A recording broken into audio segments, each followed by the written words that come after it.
So I picked exactly the right moment to start streaming Hmm. because there was a plane in the background. So that's I exactly heard the what people. plane. I did hear the plane in the background. Yes, that's exactly what people want to hear at the start of a Yeah. podcast is Y- an airplane in the background. Yeah, I recorded a video last night, and during part of the video, it was either last night or another night, but it was like part of the end of the video was like hearing distant sounds of police sirens and like fire trucks or something. Like Hmm. like oh, they're coming for him now. He said the wrong thing. So I've got with me Neil Andrew Eyre. I think that's how you pronounce that name. As in Yeah. Jane Eyre. I've got Jane Eyre, yeah. yeah, so like the general vibe today, he is the producer for the upcoming podcast between uh Han and Slawless over on Twitter. And you can find Lawless right now, but you can only find her because Han is apparently taking a mental health break from Twitter in Yeah, general, she's taking a break. She is which is taking a break. fine. Here's the thing: when we do finally get the podcast up and running, I think that the podcast itself is going to be their break. Mm-hmm. I think the whole point is so that they can, have a bit of a rant, have a bit of a vent, chew the fat with each other, and meanwhile in the background I'll be throwing up funny noises, little audio clips, and I'll be whatever it is they're talking about, or whatever it is they're roasting, or whatever it is they're venting about, I'll be throwing up on the screen so that everybody can, hear Yeah, it. so he is the producer for their show, and he's also been doing podcasting for what you said, 10 years. Oh, I mean, well, not that long, but I have been doing it I have been doing podcasting for a while now. So I started podcasting permanently, long term, back in 2018. Mm. So and I started, and the day I started, I didn't stop for 365 days. So Yeah. I was trying to do something that nobody else had done, specifically with the game, because you've got to pick a niche. When you're going to start podcasting, it's your favorite thing you watch, or your favorite thing you do, or it's a hobby, or it's a pastime, or it's a game you play. And for me, it was a game I played. So, I kind of like did that. And then you get to learn other content creators, you get to learn other groups, you do collaboration, and that was it. That's how it is. And when you start off yourself, you've got to host and produce all of your own material. And the better the produced it is, the more people appreciate what you're doing and what you're putting out. So So you said that's game. it. That's a good Yes. segue into the thing that we were discussing before the thing. Um, for those of you who've been subscribed for a while, you know that I'm pretty vocally anti Star Wars. So he says he is a hardcore Star Wars fan, but he's like open to people not like liking everything about it. Like it's not a cult for him. Um, No. but like I sort of like joked with him like, what about somebody not liking basically any of it? And he's like, that's fine too. Yeah. So I wanted to talk like, okay, so what do you like about Star Wars? Let's ease into it with that. Well, I've always been a science fiction fan. So, when I was a kid, I grew up on 80s sci-fi. As a child, I effectively grew up on 80s sci-fi. I first watched Star Wars during Christmas of 1985.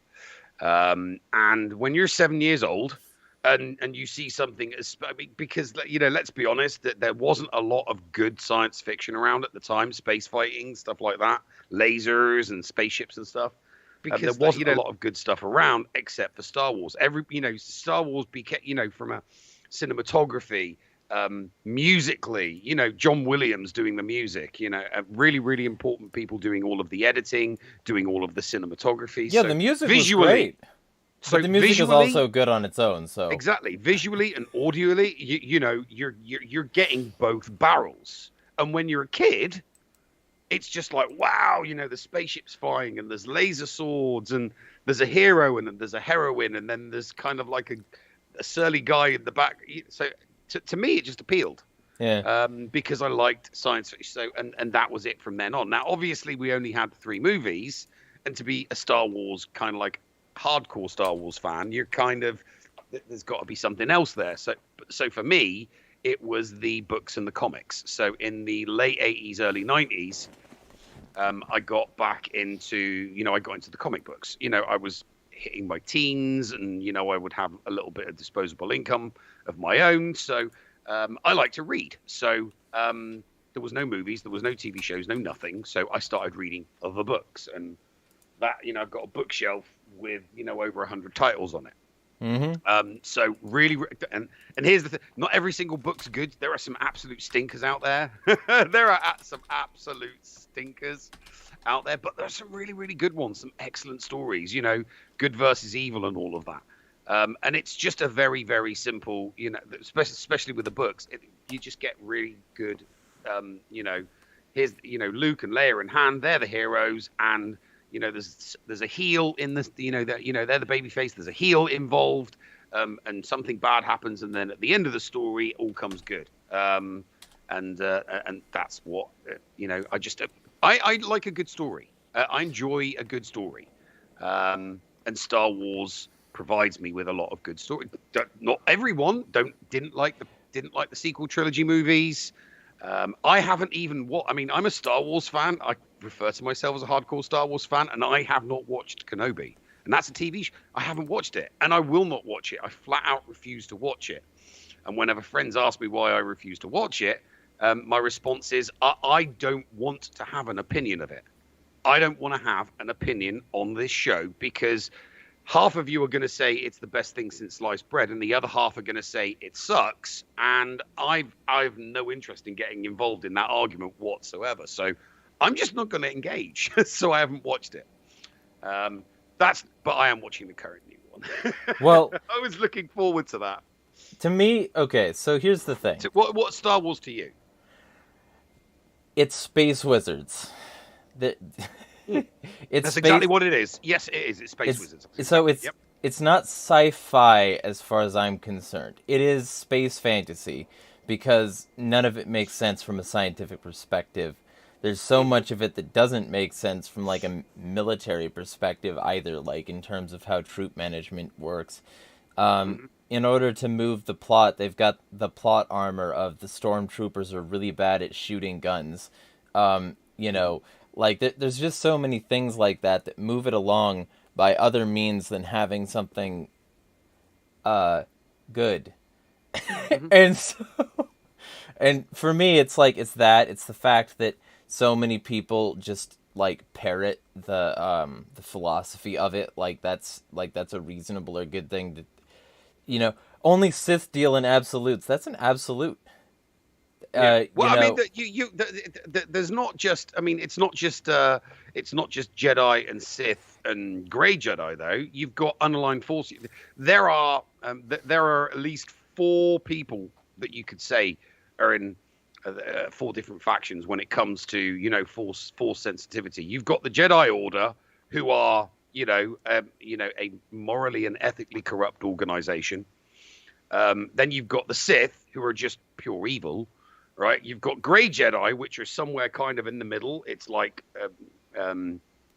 they kind of just fall somewhere in the middle. And then you've got what's referred to as unaligned Force users, which are people who know how to use the Force, but they're not part of the Jedi Order. They're not Sith, and they're not Grey Jedi. They just know how to use the Force. Okay. So why isn't everybody unaligned? Is it easier to join a gang? Is it that kind of thing? You got to get streets with it. It's sides. It's picking. And let's be philosophical about it. It's having the 2 sides. You are made to believe that the Jedi are good and the light. Because they talk about the light side, and you are made to believe that the Sith are evil. So good versus evil. Good stories tend to have a good and an evil when it comes to fiction. When it comes to science fiction, the difference, the problem with that is that's a basic level. You go into the nuts and guts of it. There are people who were part of the Jedi Order that used or skirted the dark side of the Force. It's like, so you're a hypocrite then. Yeah. like Mace Windu. So you're a hypocrite then, and then there the whole Anakin Skywalker being being the chosen one, and they did nothing but commit subterfuge with him, and it's like, oh, we want you to spy on your mentor, we want you to do this.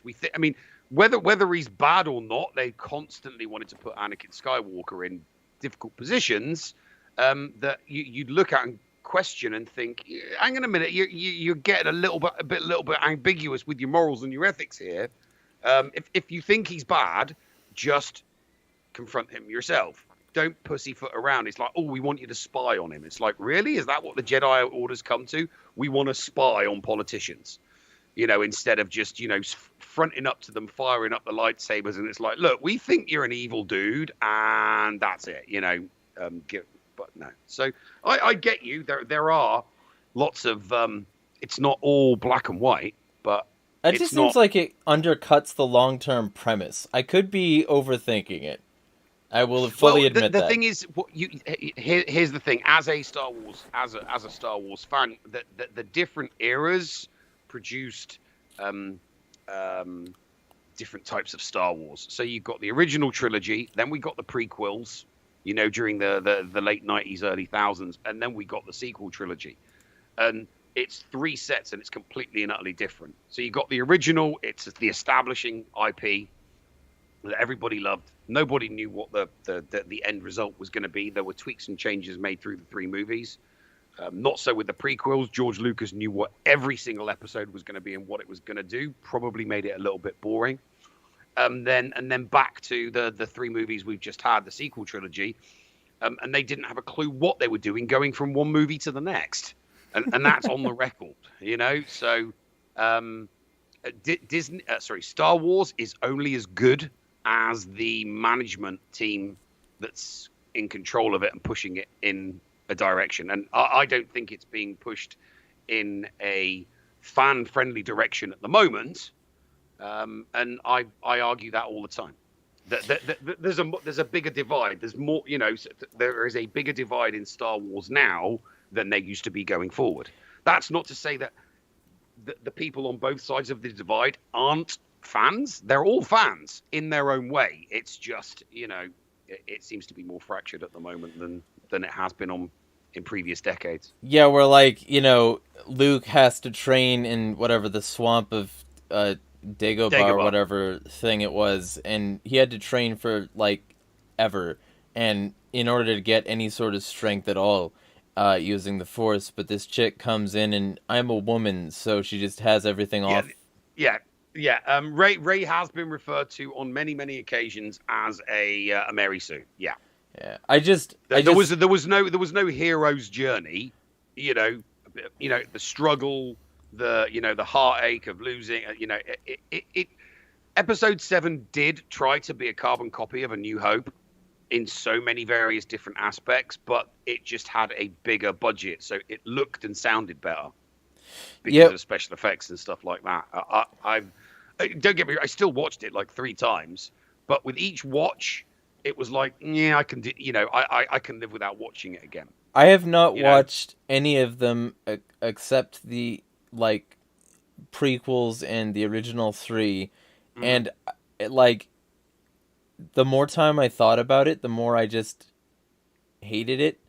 I just, Yoda saying, do or do not do, there is no try. There is no try. It's like, fuck you. You've been watching him put in effort for ever, and you're telling him that?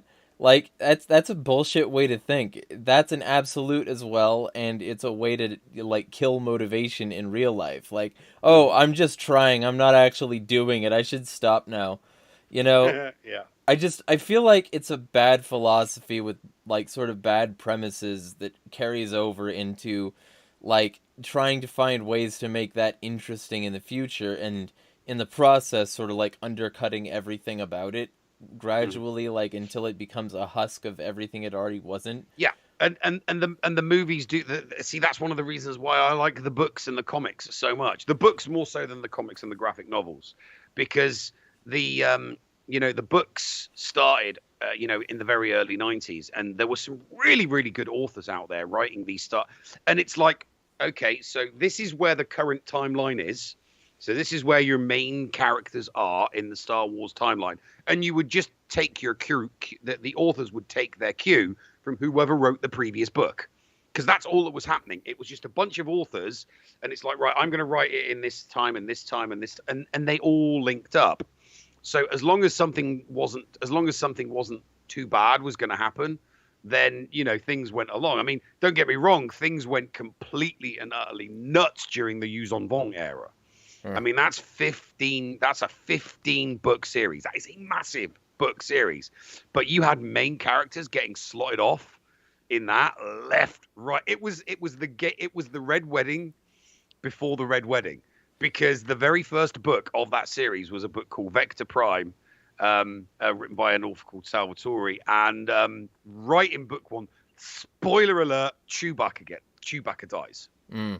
Well, so they kill off Chewbacca in the very first book of a 50. I mean, we didn't know it was going to be 15 books long. That they just kept on adding to this book series, the authors, book after book after book, and the stories just got more interesting.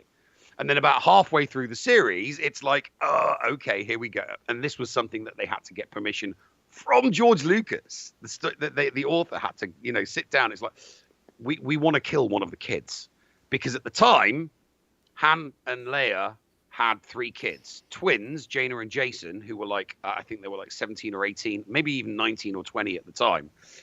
In fact, I think they were probably closer to 20. And then they had, a brother called Anakin. So there was Anakin Solo, and they're like, we want to kill one of the kids.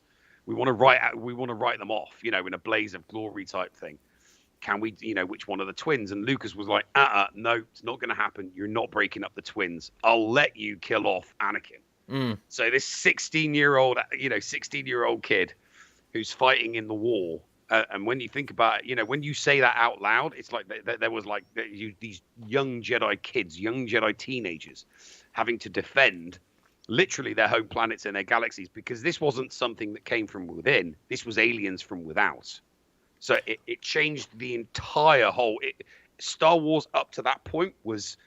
It was the rebellion versus the empire, or what was left of. That's what it was. It was all, and then all of a sudden, it's like, what should we do if we introduce an externality to the galaxy, something really, really evil and nasty, that it just makes everybody in the galaxy come together, and that's what happened with with that story. But like I said, and then they kill the 6. I'm reading this book. I'm in absolute tears. I'm in pieces, because he basically sacrifices himself to save the girl that the girl of his dreams, the girl that he loves. But yeah, so books are so much better than the movie, apart from the original trilogy. Yeah, so I might check those out, because I don't like the franchise pretty much at all, and if there's something that could make it interesting and could make it like, I might. Possibly. That series that I just described to you. I do actually have the audiobooks, so I'll happily lend you the audio. Oh, that wouldn't be a problem. I have sources where I can just get books. All right, okay, no worries. Yeah, anarchist over here being like, oh yeah, I'll totally do that legally. You can lend me these books. Ahar, me hearties. Yeah, Ahar, so yeah, because you're be Star Wars over yonder. So. I mean, it's interesting you bring up, kids fighting and, like, beloved characters dying, because I'm not going to say too much, and also people have probably already heard my spiel on this, like, hundreds of times, but the Sonic franchise does that a lot, especially in the comics, and there's this whole arc where you watch characters die and lose everything, because they were put into what's called the egg grapes and basically drained. And oh wow. Okay. Yeah. Or this one in the British version of the Sonic comics where Eggman just flat out nukes the planet and kills like millions of beings all at once. It gets pretty intense, and they're also like generally below 20 years old, because like the constant wars and fascism keep them from growing too old for some reason. So the Sonic franchise is actually a lot darker than people would initially assume. And that's Sonic Adventure 2 where basically you find out Shadow is the result of the like fusion of alien DNA with some hedgehog DNA, and they were trying to do that so that they could cure a rare autoimmune disease in the grandfather of Eggman's daughter. And then you find out that, oh, the government was actually like, it would definitely do that. His blood would definitely like cure eventually, but they decided that they wanted to use it for weapon purposes instead, since the power could be weaponized. So the government literally scrapped the project after the doctor refused to let that happen, and sent like armed soldiers aboard to shoot everybody. And Maria, the daughter, eventually, like she gets shot in front of Shadow, who she was his only friend, and vice versa. And so he gets sent out into this pod to escape when he thought they were both going, and he has to watch her die in front of him before getting ejected into space in this escape pod, which hits Earth not too long later. So that's the kind of thing you get with the Sonic franchise. So it's probably quite similar in the way that you wouldn't expect it to be very dark, but then you read the comics and get all the side material, and you're like, this is fucked up. Why is this in this? It's supposed to be for kids. So, see, there you go. See, that's stuff that you would not know about had you not read comic books, if you'd not read the stories that come after playing the video game. And that's what, a lot of people get themselves stuck in the easiest form of product, consuming product, because that's what we're doing. We're consuming product. The better the product, the more of our time that we'll put into said product. So, if they spit out movies and you're like, nah, you know what, I didn't really like the last one, I'm done with Star Wars, that can happen. But if you're never really bothered about the films, because it's like, yep, don't care, because I've got a pile of 200 books still to read, because I'm constantly finding new Star Wars books from like the 90s that were from the early 2000s that I didn't even know existed. And it's great. It's like, wow, okay, I've got a Timothy Zahn book that I have never read before from 2013, and I can't wait to sit down and read it. It's like, because he's one of the best science fiction authors in the world. I have to send you a link to the site I use to get books, totally legally, of course. And you can use that to maybe fill in some of the gaps. But just to be clear, the government shooting thing, that actually just happened in the games. So these kids' games had government cover-ups, massive conspiracy of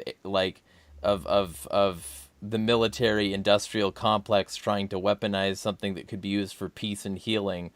And which game? Sonic Adventure 2. And, right, okay. And Shadow the Hedgehog as well, but like I don't really count that because the plot in that is completely fucked.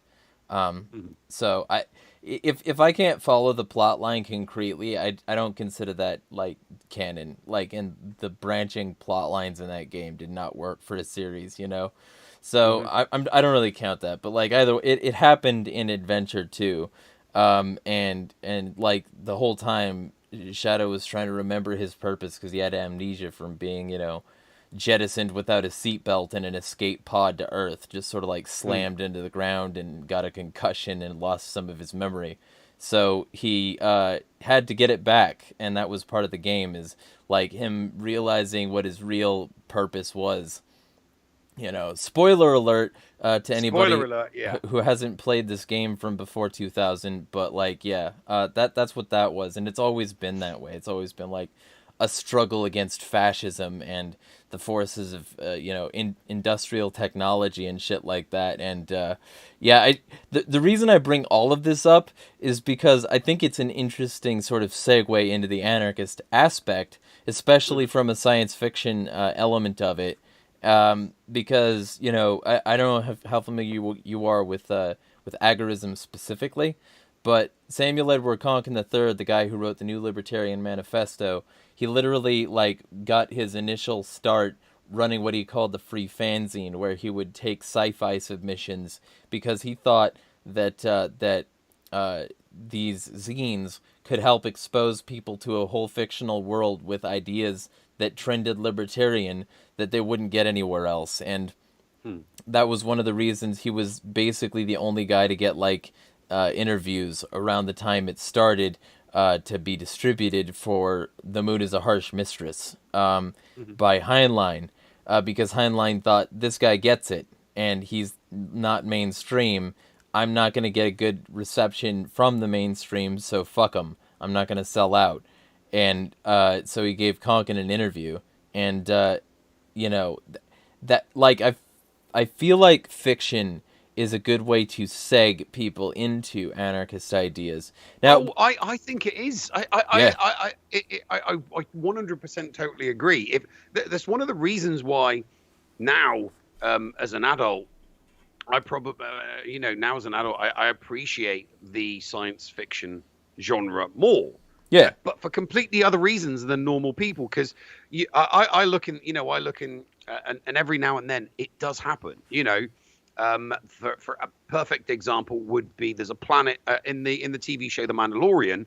There's a planet that they go to, right? And I would, I didn't, I can't remember, I can't recall if I said it at the time because me and my friends we were doing like a review podcast. So every time there'd be an episode, we'd review the show.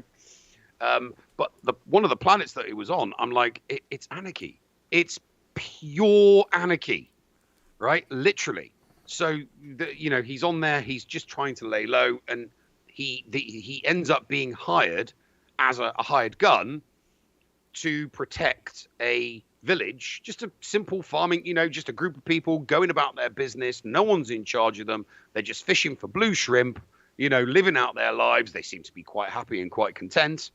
Low tech, obviously, but and they're hired to stop off, ward off these marauders, because every now and then marauders would come into their village, rough them up, steal food, and bugger off again. It's that classic. Oh, what would we do without the government? Here's these people. They're coming in with an ATST and they've got guns, and what would we do? And it's quite simple. It's like, get bigger guns, kill them all, and run them off your land. That's exactly what they did in the show. They just hired somebody to do it. well, And two people did it, and then they left, and the villagers were happy. It's like, job well done. Thank you very much. Thank you for the security. well, it's also one of the things. It's like if we didn't have government, there would just be warlords, and it's like, well, government is warlords, and warlords are government. So you're just saying that you like your warlords better than somebody else's warlords. You're not saying that there wouldn't be any. You're just saying that you like their monopoly better than a Yeah. potential unstated alternative. And You prefer that's their management style than your own. yeah. So Yeah. to me, there's that. There's also, for instance, other than the Sonic franchise, which I talk about like a fucking lot because it's got very interesting philosophical elements to it. You might like it if you hadn't gotten into it before, but like for me, oh, one of the best things I've ever seen in sci-fi, if not like the best, is The Expanse. It addresses everything I Yeah, my like. best friend kept on telling me to watch it, and I was like, you know what? I'm going to add it to my bucket list. So when there are no more seasons and the show is over, I can binge from beginning to end and not have to worry about if the show's been cancelled or anything. It's over. Oh, it is over now, is it? How many seasons did it last? 4, I think. 4. Okay, that's not bad. That's something I can get my teeth into. And it's 4 fucking amazing seasons because there are no clear good guys or bad guys, and everything is ethically nuanced, and and it's it finally, it's a show that does what I wanted a sci-fi show to do, and says space sucks. That's basically the core of the entire plot, is that space sucks. Space sucks. And if we don't figure out how to deal with like relations on the planet first, going to space isn't going to make things suck any less. It's just going to make things suck in space as well. And so I liked that a lot because it started with this class conflict. I'm not going to say how. It started with a lot of, sort of questions about legitimate power and who really controls X, Y, and Z, and also what a legitimate revolution might look like. I'm not gonna say more than that because I don't want to spoil jack fucking shit about it. But it's great. It's so Yeah. fucking good. Yeah, no, I no. I look forward to it. I look for. That's. It's definitely now that I know it's finished. It's something that I could probably get my teeth stuck into. I'm That's one of the actually go. It's one. There was another thing as well. Another sci-fi, the Alien franchise. Okay. Now, obviously, you had the movie, way back in '79. Then you had the sequel, Aliens. Right now, after the sequel, there was a split. You had the movies going off in one direction from 20th Century Fox, but you had this awesome comic book. So it instantly picked up where it left off. So they're in Right? the same So universe. yeah, in the same universe. So you've got Okay. Colonial Marines. So it's still Aliens versus Predator, but you've got a continuation of the storyline immediately after Aliens, which is brilliant because there's some really really good Aliens versus Predator stuff. And the thing is, it always when the bad thing goes down, it always happens on these planets that aren't run by a government. That they're run by the people that homestead the planet. Yes, it sucks because most of them are going to die because it's an aliens. It's an aliens versus. At the core of the book, it's aliens versus predators. So the predators need some aliens to hunt down. Yeah. So, whoever the poor saps are that are on the planet, if they're not defending themselves, adequately enough, they're all going to get turned. They're all going to get face huggers. And then the predators are going to come, and then the colonial marines. And that's what those stories were. But I always liked that as well. But obviously, that's in more technically advanced times because you're talking about from planet to planet. Yeah. I think that's one of the differences between, it's definitely one of the nuanced differences between like the aliens space universe and something like Star Wars, because Aliens is it's trying to say this is what we think reality would be, whereas Star Wars was a long time ago in a galaxy far far away. Aliens is set in our own solar system / galaxy, whereas Star Wars is set a long time ago in a galaxy far away. So there's a little bit more Hollywood there, but the books and the comics were really really good. Good reading for people who are liberty minded. You just kind of feel sorry for, and it sucks for the people that live on the planet, because as soon as you pick it up, it's like most of you guys are either going to get killed by a predator, or you're going to have a face hugger, or you're going to get eaten by an alien. But don't worry about it. That some people will survive, and the predators kill everything, and eventually there's a handful of people left to restart the whole thing over again. So which it's is just Walking life. Dead with aliens. Yeah, Okay. basically. Right. Yeah. But was it done first? It sounds like it probably was. Yes, yeah. The comic books were done first, but 20th Century Fox continued to give permission for movies to be made. So Alien 3 wasn't in comic books. It wasn't part of the original narrative, and then neither was Alien Resurrection. Those two movies. I mean, like done before Walking Dead. Oh yeah, no, it was well done before the world. Yeah. Because Walking Dead also started out as a book. The Walking Dead started off as graphic novels as well. Yeah. It amazes me that that Hollywood doesn't do this more because there are some great stories in ink, some wonderful stories in ink that Hollywood, if they really wanted to make money, why would they not do it? It does beg the question sometimes, if they want to make money, why aren't they going for making movies with good stories? Well, they seem to be because they can wanting turn to it make out. Absolute, yeah. They've created. People will consume it, but people aren't. People are starting to not bother consuming it. Yeah, well, that's the reason that I stick with the Sonic franchise, because the stories involved have gotten generally better, and you'll also see that the first two movies did very well at box office and were considered to have reasonable stories and character development and et cetera, all that stuff. So, I mean, ultimately, I like something like that. That's why I like The Expanse. The Expanse fucking ruled. Yeah, I'm definitely. It's on my bucket list. I'm definitely going to do it. So I definitely watch it sometime. I've got several streaming platforms available to me, so it's. I think it's only on. I think it's only on Amazon. Oh, is it only on Amazon? Yeah. I have an Amazon Prime account, so that's not a problem. Well, because I just like the fact that it has reasonable and somewhat realistic politics and, interconnections and things like Yeah. that. Because the general thing that I don't like in fiction is when it tries to it treats the audience like they're stupid and doesn't mirror reality. Yeah. Now, that's an interesting, sort of thing, because the friends of mine who do like Star Wars, and my sister as well, they tell me that I need to look into the Grey Jedi, and you just brought them up as well, and also the people who are just unincorporated at all. So maybe that will add some ethical sophistication if I read the books or whatever. But you know, I I want something that doesn't treat me as stupidly as the elites think we all are, and that means that I can't really stick with the movies. The movies, and other sort of things like that, they didn't do very well in that regard. Especially once they started to sort of reverse course on the Force being just a thing in you, and then it's like, oh well, yeah, it's midichlorians. Metachlorine, yeah, no. That I remember watching that thinking, meta what? Meta fucking what? Metachlor what? Which is obviously why they never brought it up in the later movies.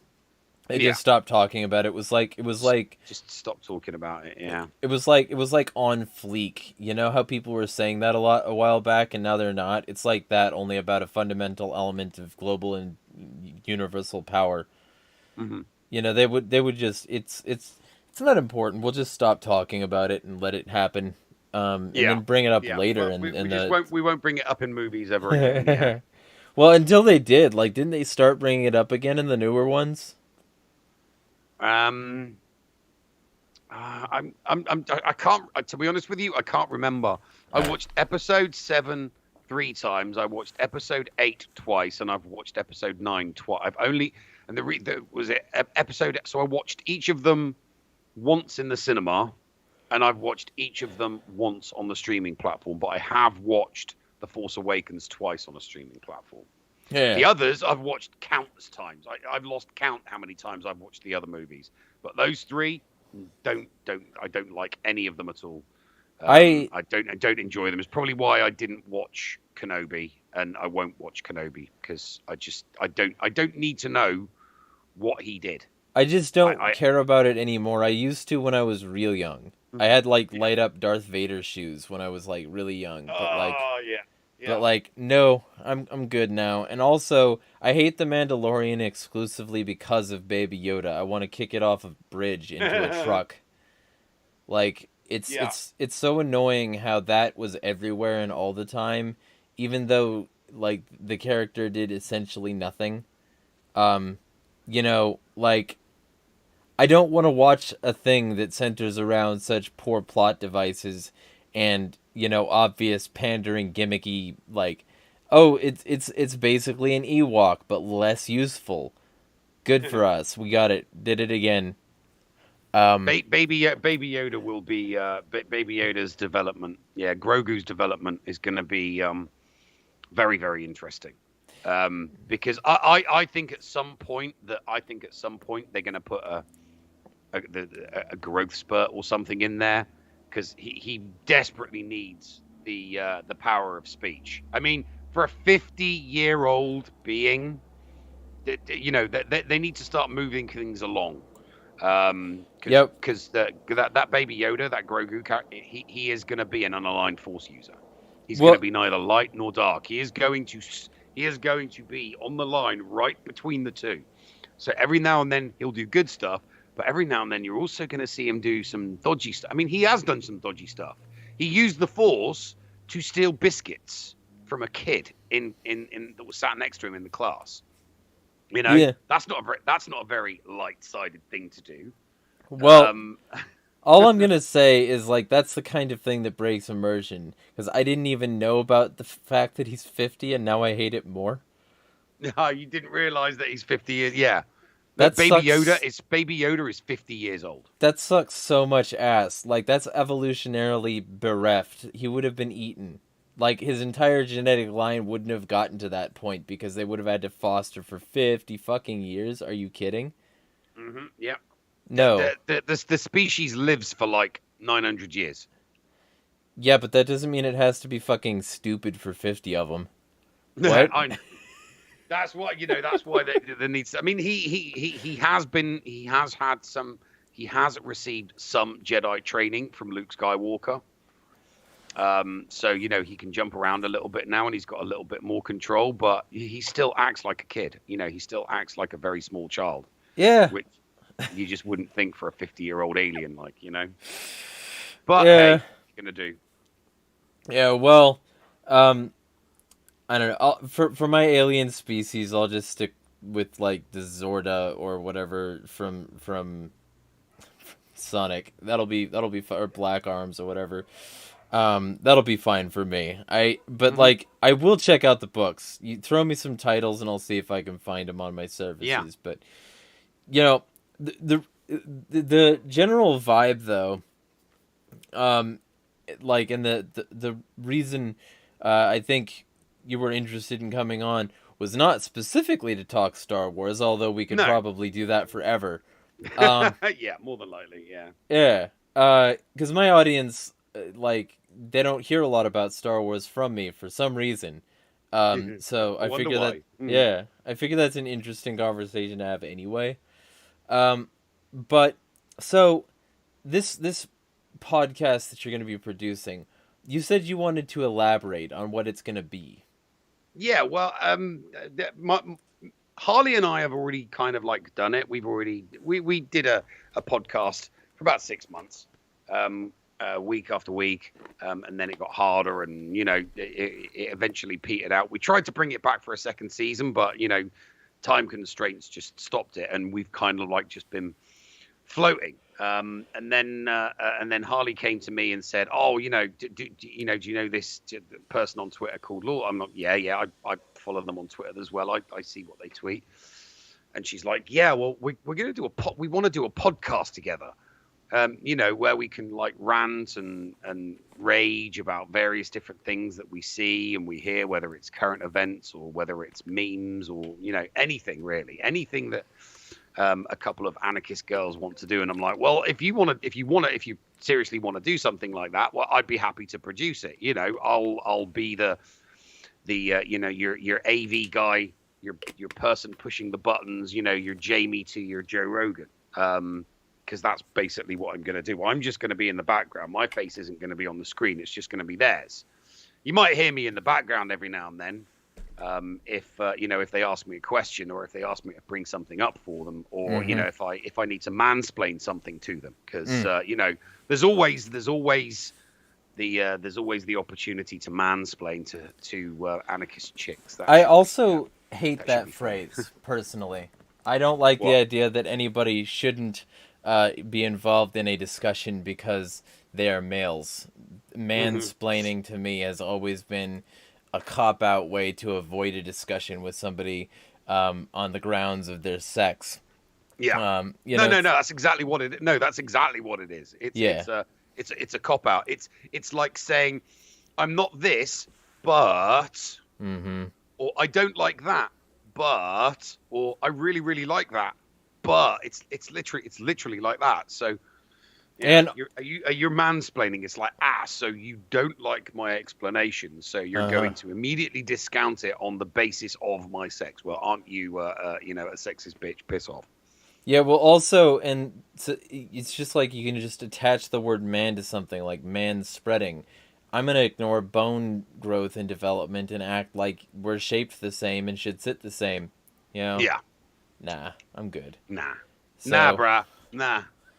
Yeah, so there's a lot of stuff like that. Obviously, in the recording we came to a little bit of a disagreement, but it went generally smoothly. And the general like vibe is that society is trending downhill in a lot of regards, and that in general, part of the key thing is that the state is trying to replace parents. What is your take on that? Oh, well, I mean, they've been doing that for generations. Yep. They've been doing that for generations. I mean, we still use the archaic school model from over 100 years ago of, putting children down in a room in front of one teacher, and I mean that method used to work 100 years ago. When there would only be like 20 kids in a village, and there would be some teacher or someone to tutor them at that school, at a local village school. But then obviously population increased, populations increase, more people have more kids, people want their kids educated, and it changes, it changed from era, generation to generation. But at the moment, it's just it's all wrong. It's like, so you're saying we're all wonderful, unique, individual human beings, yet you treat the kids exactly the same, every single one in the school. It's like, so you've got 35 kids, and you think that you're saying to them, oh, you're all bright, smart, young individuals, you can be anything you want. Here's a syllabus that we're going to teach every single one of you, and you need to pass. It's like, but you just said that I'm a unique individual human. Maybe I don't want to learn geography. Maybe I want to learn history. No, you're going to learn geography. You're going to learn about tectonic plates and how Earth crusts are formed. It's like, why? Well, see, so there is a small amount of value to that sort of like broad-based curriculum, but like the general purpose of using a small or great amount in general, the general purpose of teaching kids that many things is so that they can then sort of interface with each other and the society created based on that. They can interface with each other on a much more like general knowledge level, and you don't need to go to a specialist or any like sort of thing like that unless you want to. And I can see that's what college and university were for. Well, and I can see the value in that even from a child perspective, but I think that it should be self-directed. I think people should do like homeschooling or unschooling or that sort of thing. Definitely homeschooling and unschooling is definitely. Yeah. I mean, but when I lived in England, we actually had a friend who was homeschooled. He was homeschooled. Both his parents were teachers at the school that I was at, and yet he was homeschooled. Right. Well, absolutely nuts. Both parents teachers at my school, and yet he was homeschooled. Well, so my particular persuasion in that regard is that also Essential Libertarians is in chat. Hello. Anybody else in chat can feel free to sound off and let me know what you think of the convo so far, if you got any questions or whatever. But like ultimately the thing about it is I want it, like, for whatever family I get in the future, I want just a massive bookshelf and also internet access so that like people can learn what they want. And if they're anything like me, they're going to want to learn an absurd amount of a lot of stuff. Like, for instance, I grew up with my my mother's medical textbooks.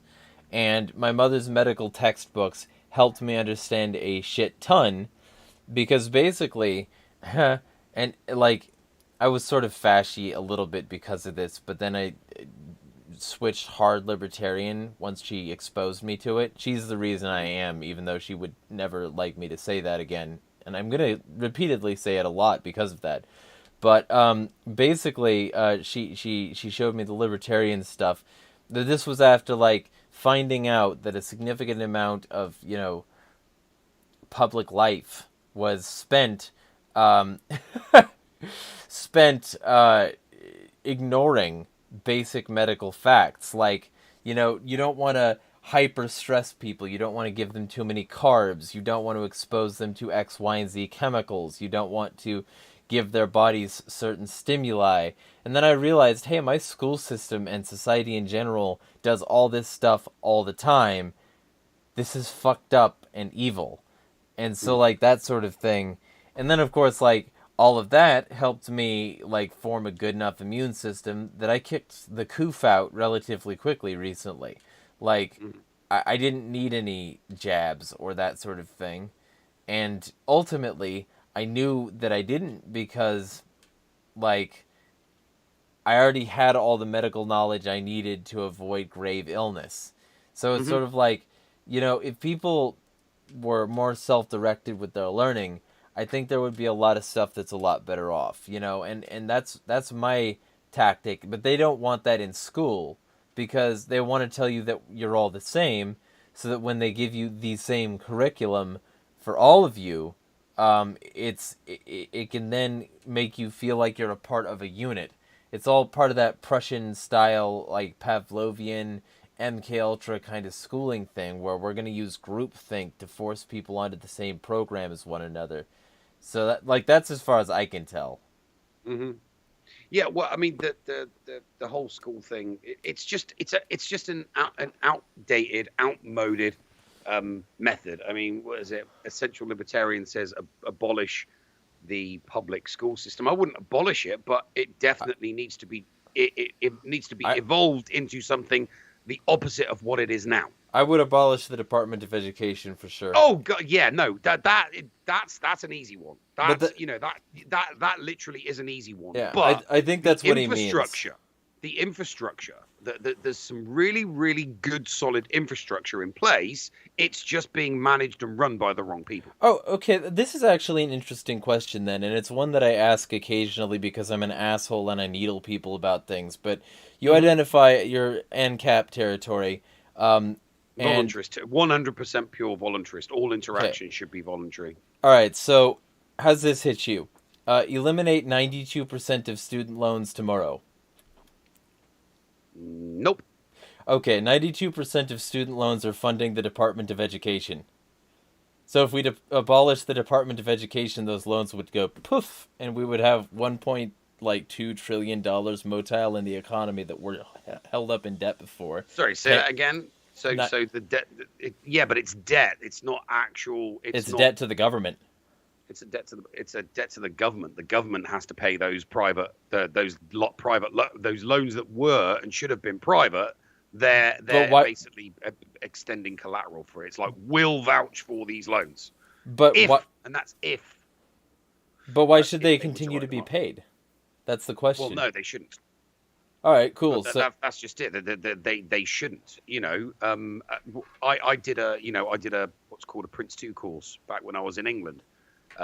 I was told it would be something useful, something that I needed, so I did the course and I paid for it myself. Nobody paid for it for me. It was something that was useful for me for my career moving forward. So I did it, but I paid for it myself. It's no different. I mean, it's loans for further and higher education are extremely predatory, for goodness sake. I mean, when it's like, yeah, and the reason why I say they're predatory is because of the age of the person that it's being pushed upon. right. For But no other reason. ninety-two We're percent of talking them are about to the young, government, though. yeah, young impressionable minds being manipulated into you must get this piece of paper in order to progress in life, and it's like, well, no, not really, but they still hooked them in and created the debt. And So if we smash the state, then 92% of those loans would go away. So if we got a voluntarist future, 92% of student loans would just vanish. uh, it depends how the bankruptcy or the liquidation would occur. I don't think creditors. I don't think the creditors holding bonds would be particularly happy Well, yeah, about but they something don't like need to that be happy. occurring. We're getting a free future, right? Well, that's just it. It's not. All that'll happen is the next generation of people that actually want to go to college or learn are going to get screwed over because the prices would just go through the roof. It's like, oh, great. So we can charge Because the anything government was now. gone? Huh? Oh, Because sorry. I mean, if the government was gone, then okay, private industry would step in. so what about the Department of Education? Should we abolish that knowing that 92% of the loans would disappear? Well, it's not that 92% of the loans, if you were to, let's say, it's like you said, the funding for the Department of Education, Mhm. 92% of the funding for the Department of Well, no, Education. not for the funding. Just 92% of student loans are to the Department of Education. They get funding from other sources as well. Right, okay. So if Only that, if 8% that, are to private if the Department of institutions. Education left, somebody else in the government would still handle So those federal loans. Unless it was an entire collapse of the state of the government infrastructure, somebody else in the federal government would then take on the management of those loans. That right. Well, so the yeah. question is, how fast would the government collapse versus like other like methods, if people weren't being indoctrinated by the state machine anymore?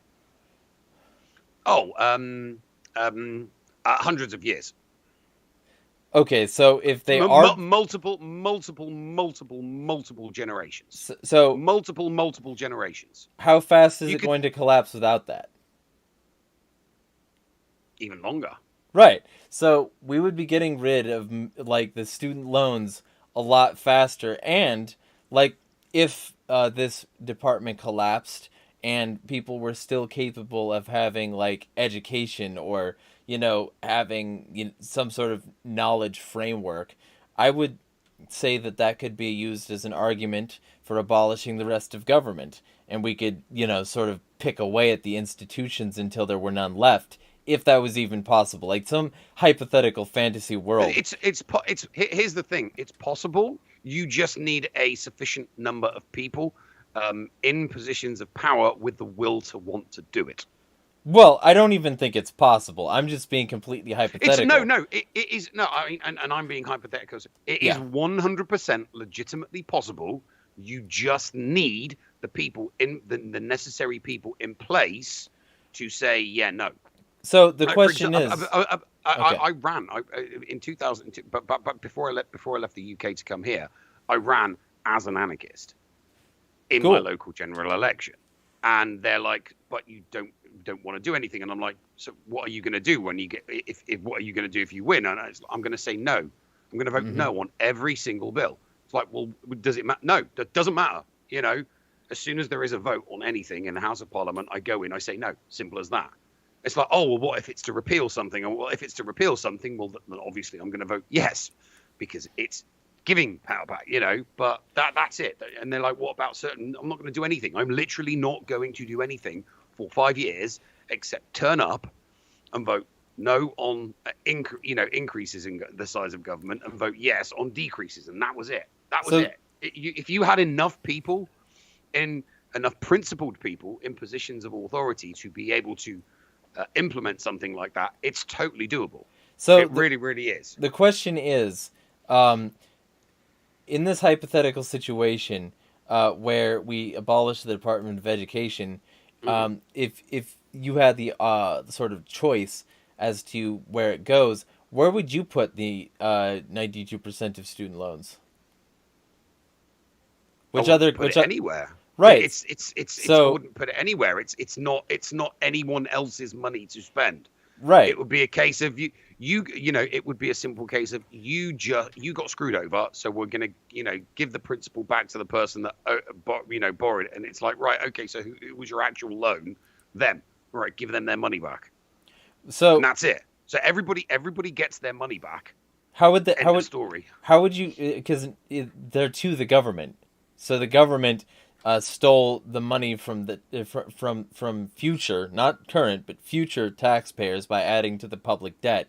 So you're going to use the government to extract that money and give it to what, other people?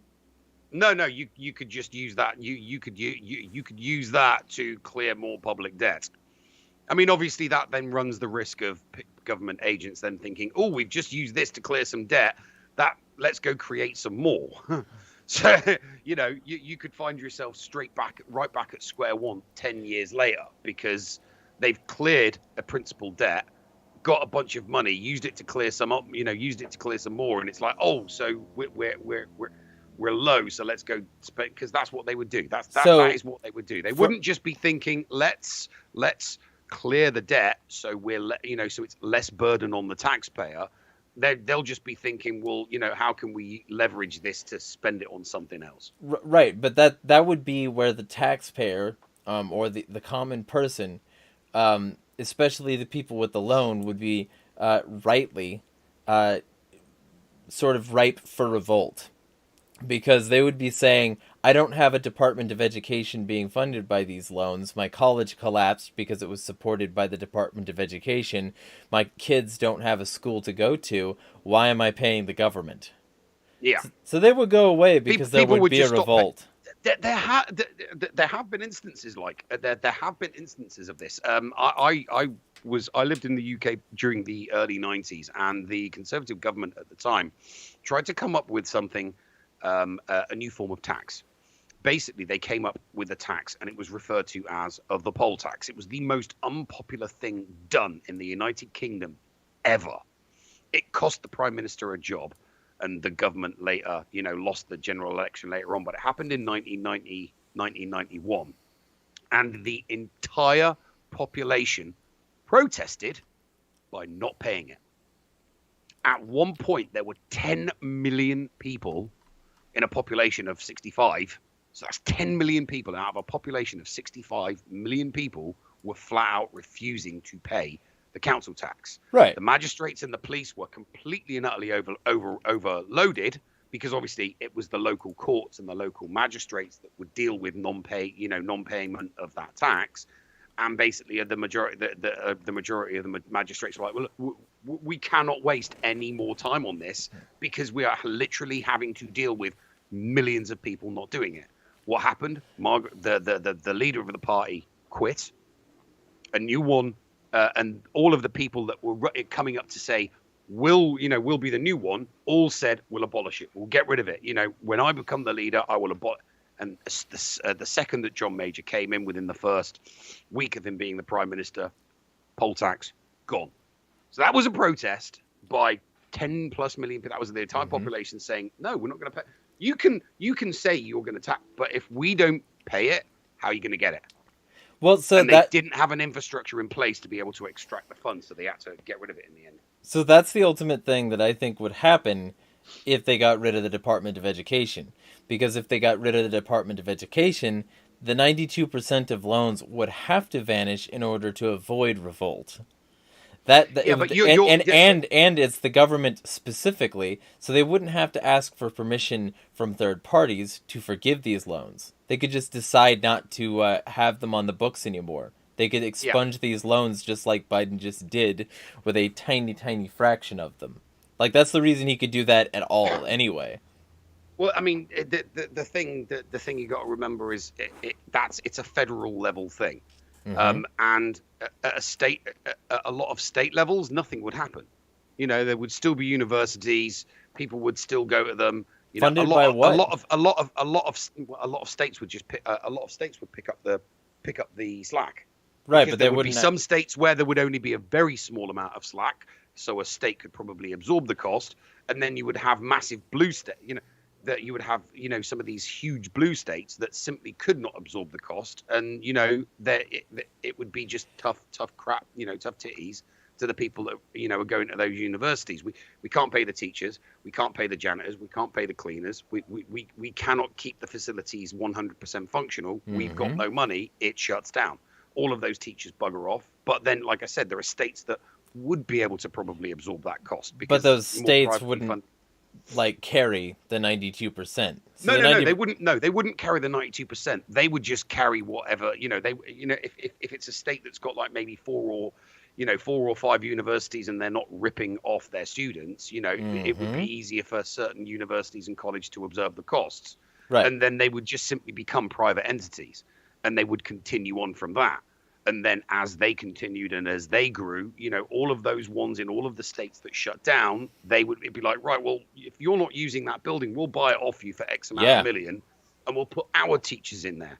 Yeah, and that's the way that the free market would work. So a bunch of universities would collapse and that they would shut down, right? And then a bunch of universities would continue and they would make money, and then those better universities would branch out. So that's the voluntarist way. So we would get, in this hypothetical future, a future where Republicans didn't have to worry about what their kids were being taught in school, et cetera, and, what books they might be reading, what people might be coming to this school, et cetera, things like that.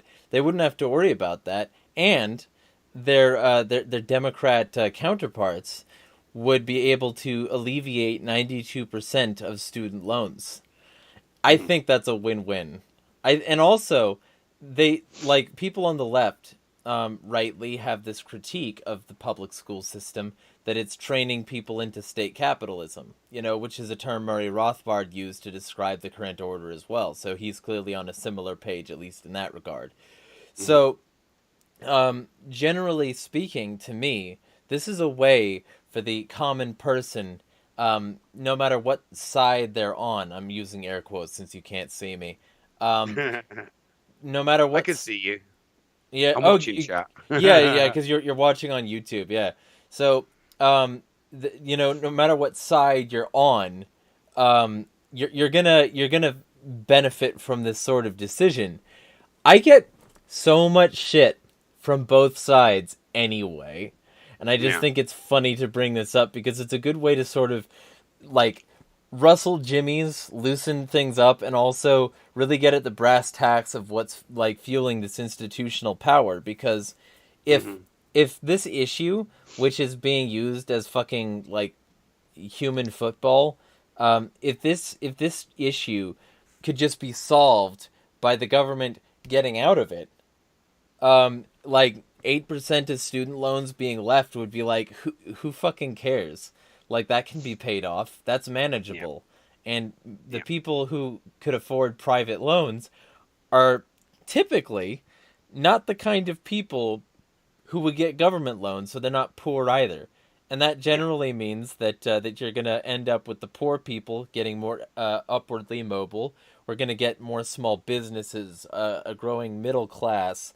The rich will lose some of their like preferential power, and the working class, everyone from blue collar, farm workers and mechanics and other trades to like people working in data entry and like the service industry and things like that, they would all benefit from just one move of removing the Department of Education.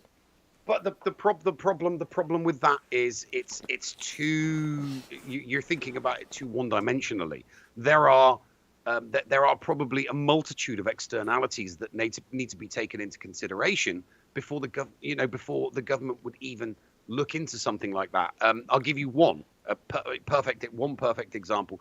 That will never ever happen, providing Democrat Party politicians hold power, because a lot of their funding that keeps them in power comes from teachers unions, and teachers unions, public school teacher unions do not want to see the public school system collapse, because their livelihood and their job depends on that. So unless you were to literally get a complete turnabout from the Democrats, or they were to completely lose all power and all authority, right? Republicans and wouldn't do it either, that's though. That's not just at national level, that's at local level, going all the way down from state to city to town to village. Okay, it's so there's an externality to take into consideration, that you wouldn't. So it's you're not just, so you could say, oh, here's this one idea, if we just do this one thing, this will happen. And it's like, yeah, but then there are a bunch of externalities that want to stop that one thing from happening. Well, right. It never. But that's the point. So, like, a few things. First off, I don't think this is going to happen. I think we're going to spiral into dystopia and an eventual Armageddon, bloody and brutal apocalypse of rivers of blood and years of darkness, the likes of which will make Revelation look like a children's story. That's my prediction. But assuming I'm wrong, I think that, like, so there's two things. First off, yes, Democrats would absolutely try to put the kibosh on it, 100%.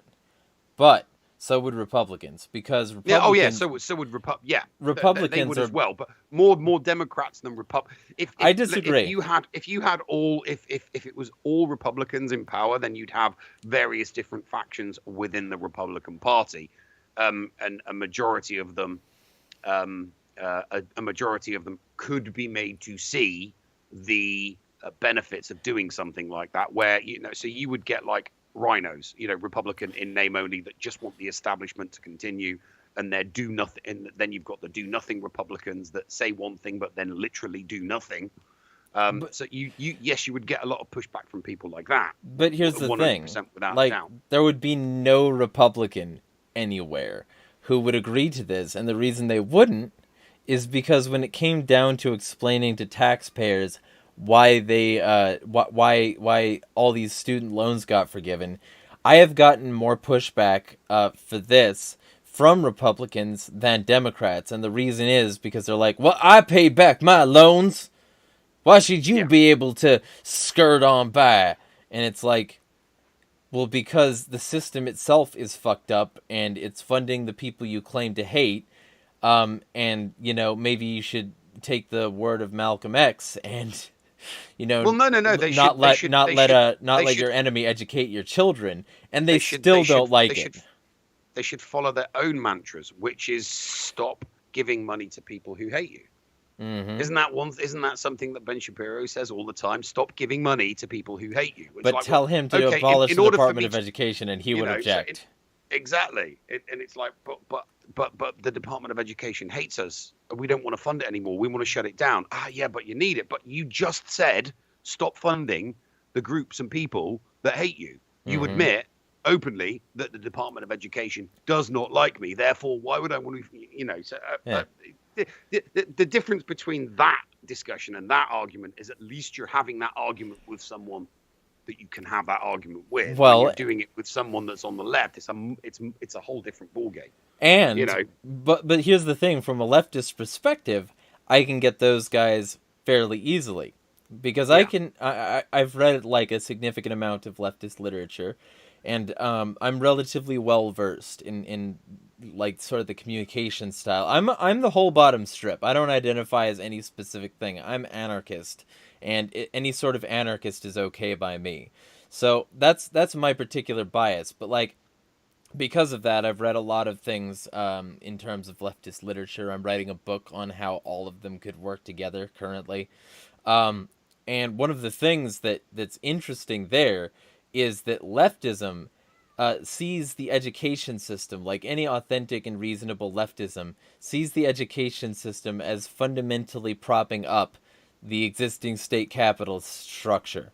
So the state capitalist structure, or just what they would call capitalism, needs an indoctrination model to get people worked into it so that they don't protest and object later. And that's what, like, any leftist worth their salt agrees with. Democrats aren't leftists. Democrats are like moderate liberal, like cucks to the Republican elite. That's the reason Hillary Clinton. They go what the direction the wind blows. Well, they go the direction the wind blows as long as it's the wind blowing towards state capitalism. Like, they're not going to abolish jack shit. They're not revolutionary, no matter how many fucking like revolutionary aesthetics they pin on their Twitter profiles, etc. They're not fucking shit. Like, and that's the way you can tell. They keep on having people like Hillary Clinton and Joe Biden. Okay, so Hillary Clinton, the wife of Bill Clinton, who oversaw a significant amount of death and destruction and like shredding of human rights under like not only her husband's reign, which she supported implicitly and had very little negative to say about, but also under the reign of Obama, because she served under him. She was Secretary of State under Obama. Yeah. And so and it got worse with that too, like, because you got like the Libya situation where, we're trying to have a Pan-African gold currency. Well, we're just as bad as you in every given way, but we here at NATO are going to stage a rebellion that's going to end up with you publicly getting stabbed up the ass. And now there's open air slave markets in Libya. Congratulations, Western democracy, you did it. You got your slave markets. So there's that, and then there's Joe Biden, who, you vote for me or you ain't black. I'm like gonna, make Saudi Arabia a pariah. I'm gonna, put an end to all Donald Trump's malarkey, fascism, etc. He wrote the crime bill that put people like his son in jail, and he won't put his son there. He wrote like the Patriot Act. He takes credit for drafting that. He wrote so much like terrible for the common person legislation because it's good for the state capitalist class. He did all of. He was part of the administration that signed the NDAA in Yes. 2011, which turned the entire world into a theater of operation. Yes. And so, like, which legally speaking made every single person in the world changed non-combatants to combatants. It's a fucking nightmare. It's nuts. I mean, it was one of the craziest things I think I'd ever seen written. So if Democrats were serious about being leftists, they fucked up over and over, and they will not stop fucking up. Because they're not actually leftists, they're just Republicans but blue. Mm-hmm. And oftentimes that means they can get away with more Republican things because people don't think that's what they are. But they're definitely just Republicans. Mm. You know, it's all the same thing. They're all extremists. Serving the same system. They're just political extremists. Yeah. Yeah. And like that's why they get to control it because they're the ones holding the reins. They're the people in charge of the hierarchical system that gives them the military might to be able to force people to kowtow to their will. Yeah, because ultimately, let's not forget that it's everything is done. Everything is done at the end of a gun. Everything is done at the end of a gun. Yeah. Every law is a lifted gun. It's not done voluntarily. Everything is done at the end of a gun. So, Or as Mao Zedong just like brilliantly put it, because he knew from experience, real power comes from the barrel of a gun. Yeah. Or all power, I forget exactly which, but like, so that's the general vibe, is that we live under fascism, and Democrats are just fascists but blue, and they all serve the same. Like Nancy Pelosi is another good example. She just collects like money whenever one of the stocks related to one of the industries she's supposed to be regulating go up. It's true of so many people in Congress. It's true of so many. She did buy in some microchips recently, and then all of a sudden a bill was passed to make it safe and make it secure that microchips were going to continue to be made, and it's like, really, you just okay. Transparent, and it's like, or AOC getting confronted in public about being a lying, warmongering piece of shit. Yeah, that was quite. I was actually going to say, I think the best portrayal that I've seen from from a political drama point of view, the most accurate version I think I've seen of the political parties is the House of Cards. It's not the West Wing. The West Wing is like the fluffy bunnies version. The West Wing is the real, because you see in every single season, every single episode, it just gets more corrupt and it gets more. I remember there's a conversation that happens between a billionaire person, and Frank Underwood, who's portrayed, who's the character in it, and they're having a conversation. He's the VP, and it's like, he goes like, you just made 8 billion enemies, because that's how much money he's worth. And Kevin Spacey does his break, and he turns to the camera. It's like, I don't care about that. I'm the government. We have guns. Mm-hmm. And it's like, that was it. He doesn't care what this person thinks and how much money he's got. Ultimately, he has guns. And or then, like the Lord of War speech at the beginning of the movie, like, how do we arm the other, etc. Yeah. And then there was an admission in one of the episodes where they don't fight the terror, they create the terror. Yeah. They literally look at the camera and it's like, we don't fight terror, we create the terror. Well, and that's Jimmy Carter. Anybody that hasn't watched House of Cards needs to watch it, because I am one of those people. I need to watch it. You don't need to bother with the last season. The last season was completely and utterly trash. It was bollocks. It was rubbish. But from the beginning to the end, the penultimate season is the best, because he's been the president. So it's like, okay, how do we progress the story? How do we progress the story further? So they go into the deep state. Yeah, and they do episodes on you know, because Frank Underwood, who is the president of the United States, realizes that the White House is just for hire, and that the people pulling the real chains and the people that are, you know, really, really running the country are behind it, and that's what he wants to get into next. But then obviously he had his scandal and he got fired by Netflix, and we never got that storyline, unfortunately. So, but yeah, no, it's definitely a show I'd recommend. That if you want to know what the Democrats are like, go. That's it. It's as close as you're going to get. It's as close as you're going to see what they're like behind closed doors. The dealing, the wheeling and the dealing, the corruption. It's all a nightmare. And it's not just Democrats; it's the Republicans as well. Well, yeah, and you know, you get people who think that the Democrats are somehow more representative of the common and etc. And you know, they're the peacenik. No, they're not. And I can just cite two words that make most people confused. You might be woke enough, like in an actual woke sense, to know what I'm talking about here, but I'm just gonna say, Jimmy Carter. Did you know that? Like, are you familiar with Operation Cyclone? Just to be no. Okay, Operation Cyclone was where Jimmy Carter sent like Zbigniew Brzezinski and a bunch of CIA trainers and specialists over to like arm, fund, train, and direct the Mujahideen in Afghanistan. Oh, right, yeah, no. And this like operation created the basis for Al Qaeda, Al Nusra, ISIL, ISIS, no. And the Taliban. I watched Charlie Wilson's War. I have not yet. And it's supposed to be good.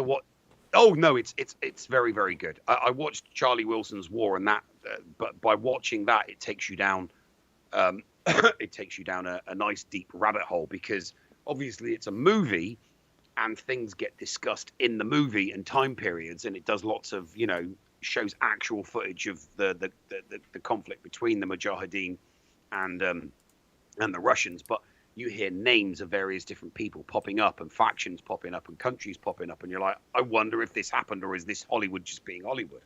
And some of it would be true and some of it wouldn't be true, and you're like, because it's not really a spoiler, but in the movie the Congressman Charlie Wilson's trying to get Jewish people and Arab people to work together in order to provide arms to people that are just trying to defend themselves against the Soviet Union, you know. And if it was that simple and that basic, then it would, you it's like, these are the unintended consequences of doing the right thing. Because should those people have, you know, you cannot, nobody can say, no, the people of Afghanistan should not have had the right to defend themselves against the Soviet Union. They absolutely should. And giving them the necessary means to do that themselves, there's nothing, I don't see there's anything ethically or morally wrong with that. I do. The problem was I'll let you finish there. But the problem was, you know, who were the people that were, you know, in charge doing it? Because, like you said, once the Soviet Unions were kicked out, it's like, okay, so there's a bunch of bad people that are just as bad as the people that just got kicked out, and now they've got weapons. Yeah, well, very good weapons. And there's where we can get into some interesting turf, because do you know about the Galen Org and the Bundeswehr? No, that doesn't ring a bell. Okay, so the Bundeswehr were a post-World War II NATO-approved regiment of Nazis. And they basically said, we need people to fight Russia because you guys know Russia so well already. Would you guys who are former Nazis, like multiple of whom were significantly cruel and murderous genocidal cunts, when the Nazis were in power, would you like to not get like offed or jailed or whatever in exchange for working for NATO? And they were like, yeah, we'll do that. And they formed the Bundeswehr, and it was a like it still persists. It's not like it's gone. But like the original organization was just ex-Nazis, 100% ex-Nazis. And they just had these people working with NATO. Or the Galen organization, which also worked with NATO, but like in a more deep statey context, because it was a CIA organization of ex-Nazis under Reinhard Gehlen, who was a Nazi spy commander. And this spy commander had a spy network of Nazis, and they were like, "Hey, could you Nazis go and fuck with Russia and give us intel and shit?" And they were like, "Yeah, we'll do that. Just don't kill us, and when we provide you with bad intelligence, don't stop us from doing what we're doing, and we'll go help you. Yeah, we'll do that." And so they did that, and somehow a bunch of Nazis got ratlined out of Germany, and escaped to places like Argentina, Brazil, and places like that. And somehow now those places in Argentina and Brazil are full of white supremacist gangs, and specifically, like, you'll find occasionally police will raid one of these houses, and the houses will be full of Nazi memorabilia because those houses were specifically Nazis. Um, and so, like, all of that stuff, right? Yeah, government, but that's NATO, though, isn't it? That's we're talking And the about government CIA, agencies, just like the Mujahideen. Yeah, we're talking about government agencies, right? Using their power, their clout, and their money to hire bad people to do bad things against other bad people. Right, and that's the same thing with the Mujahideen, which is why they would eventually get to the point where they were forming things like Al Qaeda, ISIS, ISIL, and the Taliban. All these organizations that cropped up as a direct splintering result of CIA money, training, and arms. And so it's the same thing with the Nazis because, hey, the CIA started to train a bunch of Nazis in 2012 to 14 area, and then there was a coup where they got a bunch of money and gave it to Nazis. And now we're supporting those Nazis in Ukraine now. The U.S. government doesn't like Nazis. They just support them a lot because, shared interests. Yeah, well, the thing you got to think that these government agencies are always going to want what they want, and they'll pay top dollar for whoever will do it at the time that they want it. The problem with that is currently, and has been the case for hundreds of years, is the people that they're always paying to do the stuff that they don't want to do or worse, have malicious and nefarious or intentions. at least just as bad. Yeah, because it's like, oh great, yes, I will help you push these people out so that I then control the people. I don't want them controlling that. I will. And then you get these. You get fundamentalists. Fundamental ideologues that think that they then, because they were the ones that helped push them out, they're the ones that should be running the show.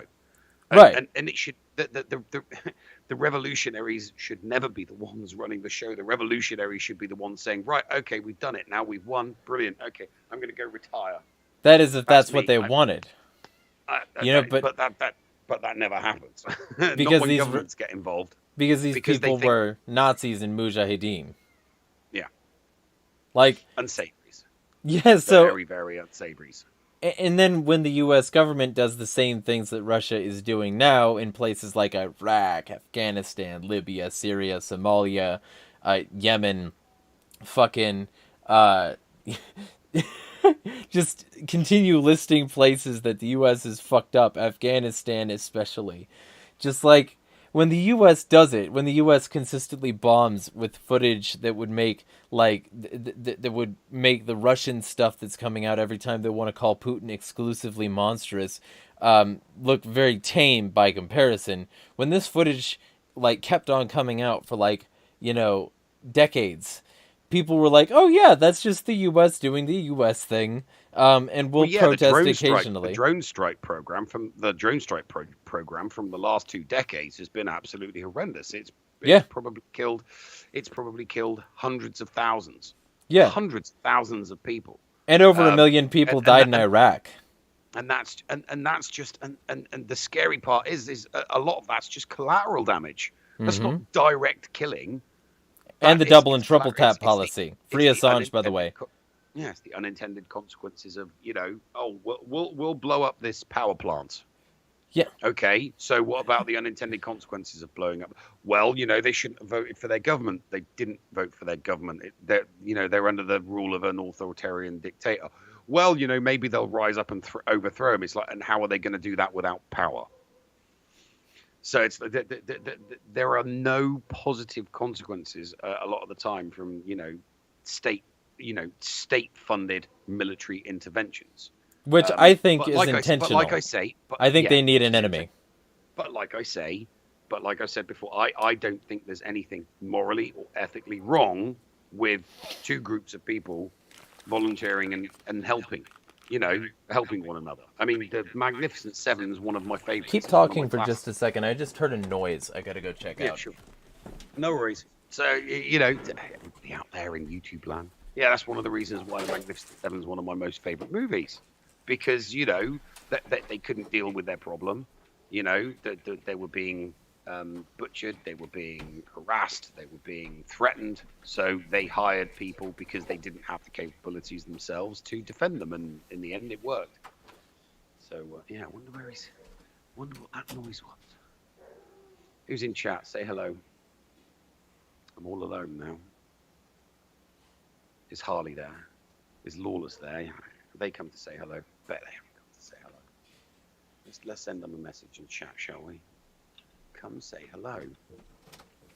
Come and say hello. The noise was my bones exploding. I'm boiling bones right now for bone broth. And the bones in the bone broth had just popped the lid up, apparently, in the pot. All right. And it was fine, but it sounded kind of like an explosion because it was an explosion. Anyway, go ahead. A little bit of pressure. Yeah. But yeah, so that's my whole conspiracy theory is that they've intentionally created these things, and that the people that they fund specifically, they have designed this funding course for that purpose. They want to build their next enemy so that they can knock it down for massive profits, and they don't care who dies. Well, no, it's not that they're doing it for massive profits. The CIA operator that sits on a desk in some far-flung country isn't thinking about making billions of dollars for Halliburton. But they do anyway. But they do anyway. That's an unintended consequence of that. I don't think it's unintended. Their self. I mean, I'm not. No. The consequences. Them. An individual person. Isn't thinking I'm gonna. Let's do this to make this company billions of dollars. They're thinking. This isn't good for us. But this nail that's sticking out. We should use our great big hammer to bash it in. Instead of so I think a lot of those low level decisions that are getting made, yeah, sure, when they get bumped up the chain, then those people that the higher ups that are sitting up as, oh yeah, that's a good idea because we'll make money from that. But a minimum of 80% of people who win office allegedly win. I don't call them elections, I call them selections, because I think it's all selected in advance. I don't think there's any play for the common person in office. Well, no, it's the illusion of choice. They give you the It's like you will choose this person or this person. Right, and both people serve the elites, but the candidate which gets the most funding and spends the most on their campaign wins 80+% of the elections. So personally, my whole thing is that I think that this is entirely designed to increase the profit and power of a very small self-interested group of people, and I don't think that they care at all about alleged problems. I think Russia, in fact, is one of their biggest allies, because Russia is a consistent and persistent boogeyman that the elites get to point people at.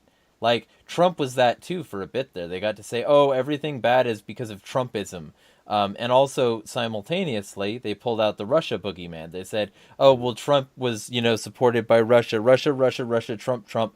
And all of this let them build up a massive infrastructure. So, like the Trump industrial complex or the Russia industrial complex that's existed much longer, that allows them to do things like, we're going to fund the Mujahideen, we're going to fund the Nazis, we're going to fund whoever goes against Russia because, or communism in general. Pinochet, for example, or the Iran Contra affair. We're going to fund the Contras because Mm. they don't like communism. Arm the Contras actually. We're gonna do that, uh, and like also deal with Iran, because we've been working with these people already, so we might as well tap into our reserves. To me, Mhm. I don't see any of this as unintended. To me, I see it as all a spidering web of intended consequences that they have Mhm. created for the express purpose of keeping themselves in power and increasing that power ever more every time they get a chance. Well, yeah, of course. Ultimately, yes, they do want to, increase their power, increase their because that then allows them to continue holding on to power the more money they make, the more money they make, the longer they hold on to power because Yeah. those brown paper, those brown envelopes and those back alley deals have to be funded somehow. Mm-hmm. They need to keep their politicians funded, and they need to keep their political action committees funded, and they need to keep everything. They need to keep everything funded. So Yeah. yes. So from that point, from that perspective, yes, it is intentional what they do. Yeah, so that's the whole thing with me, is that I'm a big fucking conspiracy theorist, and I think that anytime that there's a major alleged issue, um, it's generally going to be a smokescreen. It's generally going to Hmm. be designed to divide people, keep them fighting each other at the bottom instead of pointing their barrels upward. I'm willing to work with anybody of any anarchist persuasion, so that we can sort of like bridge the class divide, like between anarchists that like legitimately would be good for each other if they were willing to. And Yeah, um, but and it's one of the things that preaching to people or proselytizing or saying this system would work better than this, it's that's never going to reach enough people, mhm. where you would get a mass level sufficient enough to be able to switch it. That's why you got to act.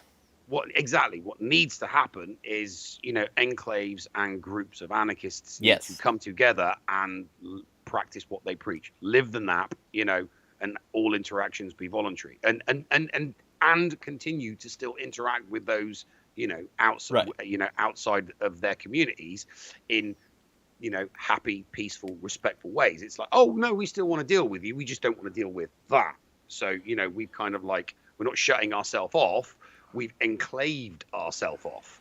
Well, We're not shutting ourselves off from the world, we still want to interact with the world, we just want you to see how we act yeah. if we were given the ability to act the way that we want to in a in a larger community. But Yeah. that requires time, effort, commitment, and the big one, money. If there was a trillionaire anarchist out there now, this wouldn't be a problem, because that they would be philanthropic enough to be able to go, right, okay, I've got more money than I can possibly spend in my entire life. I'm going to bring together thousands of anarchists, literally thousands, if not tens of thousands of anarchists together in a community, and we're going to live as voluntarists, or we're going to live as anarchists. You had one person with enough money to be able to say, hey, look, I will foot you. I will stump up for everyone's first year, but after that, you kind of like, you got to be on your own. You've got to be able to pull your own weight. You've got to be on your own 2 feet. It's not about giving constant handouts. It's about establishing something, and then once it's established, you're on your own. Well, I wouldn't begrudge, like, like because it would be everything. Teachers, electricians. You would need everything. Literally, you would need anarchists for every various different field. And if I was sat on $1 trillion, it'd be like, I'll pay you 60K to go be a plumber in this area here. I'll pay you and your family 60K each, because we're going to need some teachers and we're going to need some tutors. It's doable, it's possible, but like I said, it needs bodies. It needs Hmm. time, it needs effort, it needs commitment, and it needs money. But So it's doable. so I bring all that up just to say basically like instead of trying to solve problems like the one in Afghanistan by funding the Mujahideen, we could just solve the problem here so that we, don't have to worry about what Russia is doing. Because Yeah. like Russia will continue. Russia has been watching as NATO has been advancing eastward, like for decades when they promised not to. So Yeah. NATO was like, "Hey, don't worry, we'll be like multiple countries away. We're not going to push east." And then they just kept on doing it and doing it. And then Russia has people on their borders putting like missiles up, and so there's that element of it where they're doing that, and also the fact that the Cuban Missile Crisis, where Cuba is like fucking part of an ocean away, well a sea anyway, uh, part of that away, right? That Gulf of Mexico there, and they still were treated as enough of a threat, even though they weren't on U.S. borders. Um, because Russia might be putting missiles there. Well, now, like for a long time, the West has been putting missiles at Russia's doorstep. And so Russia, and also like funding anybody who's against them, basically, including the Nazis immediately after World War II. So basically, I'm not saying I'm on Russia's side here. Fuck Russia. Vladimir Putin is a fascist who lives in a palace while claiming to be a man of the people. They should stop oppressing people, picking favorites with their oligarchy system, and the Wagner Group should be disbanded because they're Nazis too. But, just to be clear, I sort of feel like international relations has been a game of building up that sort of power, and that's the reason I sort of I want to work with as many people as possible, to dismantle this system, and I don't much care for a lot of these issues, like for instance Joe Rogan the other day comes out and says like he parrots this lie that's been parroted so many other times before. He parrots the lie that schools are putting in litter boxes for furries. Now, Mhm. that never happened once. It's fucking bullshit. But he says that a teacher he knows, allegedly, a teacher that he knows, said that this happened. She didn't Oh, provide any proof. but here's I believe him when he says he was told the story by a teacher. It's is the teacher that's telling the story is the story, because if the story's bullshit, you can't blame Joe for being I can gullible for believing a friend of his who I, was a teacher. Oh, they I did can this in blame my him. school. He's skeptical of so many other things. Like you brought up Jamie. He tells Jamie to bring stuff up all the Yeah, time. Jamie, bring that. Yeah, So you watch. That is so going to be me with Lawless and and Harley. They'll be like, Nev, bring that Libs of TikTok video up that we were raging about the other day. It's like, there you go, girls. yeah, well, and that's sort of the part of the problem. I have a problem with all these things getting in the way of like discourse between people at the bottom. Because like Joe Rogan, if he had looked into this at all, he would know that that's bullshit. Because there's never been any proof of any of it, not once. It didn't happen, and it's not gonna happen. Because that's a health risk. That they would never have something like that in a school, and because the people wouldn't even use it if it was available. That's a good way to get fucking bullied. That's a good way to end up with like 20 bruises by the time you get home, at the very least. Hmm. That's not how the school system operates. It's never going to do that, and it didn't do it yet. But Joe Rogan parroted this anyway, and that's my problem with that and so many of these other accounts, like that say, "Oh, we're just poning the libs or the Democrats or whatever, the left," because a lot of these people just like parrot whatever they're told, regardless of that sort of thing, and that's what when Joe Rogan brings up this story, he's parroting this to millions of people. And those millions of people are going to spread it uncritically, sort of like the Daily Wire did, sort of like so many other conservative outlets did, just talking about what he said. And then and then he immediately finishes his story and then, like, goes on to elaborate that, yeah, this is how the left has gone too far. But it didn't happen, so they didn't go too far. And so him using that as justification is him saying it happened. It's no longer just him saying somebody else said it. It's him saying it happened, and this is an example of how the left has gone too far. Mm-hmm. And so that sort of thing to me, it's just bread and circuses. Or when, Greta Thunberg gets on stage and says blah blah blah, or how dare you, or whatever. She never proposes jack shit in terms of actual solutions, and then her defense of that is, well, I'm just a kid. I don't care. You suck. Yeah. And so, like, I shouldn't have to have all these. Well, then shut up. Give the responsibility to people who are actually going to take it and use it seriously. And I say the same thing about people of every persuasion, and I think people should be more responsible with their platforms. They should be like, more uniting and less dividing, because we need all hands on fucking deck to Yeah. defeat this behemoth. This is a destructive and evil force. And It's I mean, it's too big. It's too big for any like small group of people to it's never going to be fully overthrown or over the best we can hope for is that it slowly collapses within on itself. Very much like the Soviet Union slowly collapsed in on itself. Yeah. Well, and of course, that's another fun thing. I recommend everybody read Emma Goldman and Bakunin's critiques of the Soviet Union, because you'll find out that these people were disenfranchised with it, either from the start or from like much later on, because they said that they were gonna create like like communism, and it was gonna be an awesome utopian system where the workers, etc., etc.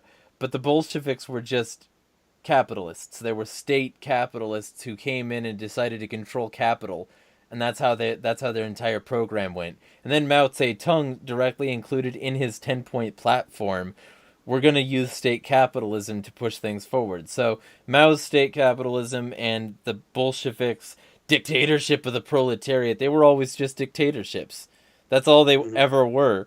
And they fooled a significant enough amount of people into believing that they could be on their side. Nothing could be further from the truth, and that's what people need to realize. The state is never gonna be on the side of the ethically legitimate. Like, we've got to kill these, like, this thing in our own minds that says these people could be with us, these people could be on our side. And I think that's like, and like also all the other sorts of things, because that's the sort of thing driving this thing forward, is that like that people keep on fighting each other rather than anybody that actually matters.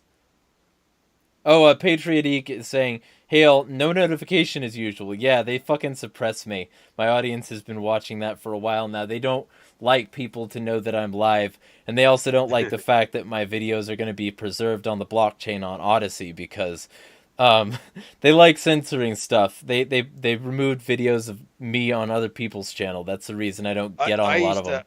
I used to back all my stuff up on BitChute. BitChute is like, it was a good idea, maybe, but Odyssey takes it to the next level with the blockchain integration. The blockchain, yeah. Because like it does. I like BitChute. I must admit, the 100 episodes of the show that I did are still there. Some of them have got more views on BitChute than they have on YouTube, which was kind of weird. So I'm being asked if we know about the BlackRock AI Aladdin. I don't, but I can look into this right now for you and give you my live reaction. I'm sure he can as well. I'll let you go first. I've been talking a lot. Okay, Black. So, BlackRock's Aladdin is portfolio management software. Please read this page before. I don't care. Reject all. Accept. I don't fucking get to know the Aladdin advantage. Clarity to act in a. So, I guess it's just AI investment. I'm not sure what this does. But like. Yeah, I know. Yeah, it's an electronic system built by BlackRock Solutions. It's the risk management division of the large investment management corporation BlackRock Inc. In 2012. Handle that. That's just it. What is it? Aladdin uses the following technologies: Linux, Java, Haddock, Docker. It says what it uses. It was built upgrading using Julia. Analytics modules were written in Julia. It doesn't. The Wikipedia has very little about it. So it appears that it's an automatic investment thing that will automatically trade on behalf of BlackRock and like add and alter its portfolio for its like index fund, I guess. And like you can get in on BlackRock's Aladdin and get their trading tool for your shit as well, I guess, so that you can get more money. I'm not sure what you mean by that. BlackRock sucks anyway, just to be clear, but I don't know what you mean by Yeah, this sucking any more exclusively. it's an analytics and risk management platform. The Aladdin is directing the Federal Reserve. It's continuing the or controlling the stock market. I don't know that Aladdin is directing the Federal Reserve. That seems to me to be something that you would have to give me some citations for. You know where to find me though, if you can actually like find proof of that. That'd be pretty insane. If the Federal Reserve was being directed by AI. Julian says, additionally, that's a really interesting idea. It's like the anarchists assemble bat signal. Yeah, well, I mean, because that's okay. So Julian, that's the reason I push back on Facebook when you make things about the left, because like the prevailing powers are state capitalism, and the auth left is certainly not good, right? And I'm not saying that they are. I'm not saying that I would love a state communist dictatorship. Fuck that. But ANCOMs are the left, so are mutualists, arguably agorists, individualists. Like there's a ton egoists.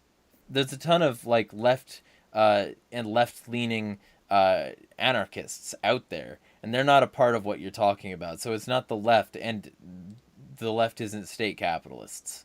Like this is just it's Republicans and blue Republicans controlling everything, and any leftism is just an aesthetic that they put on it to pacify the people who would be drawn to those ideas to begin with. It's lies is what it is.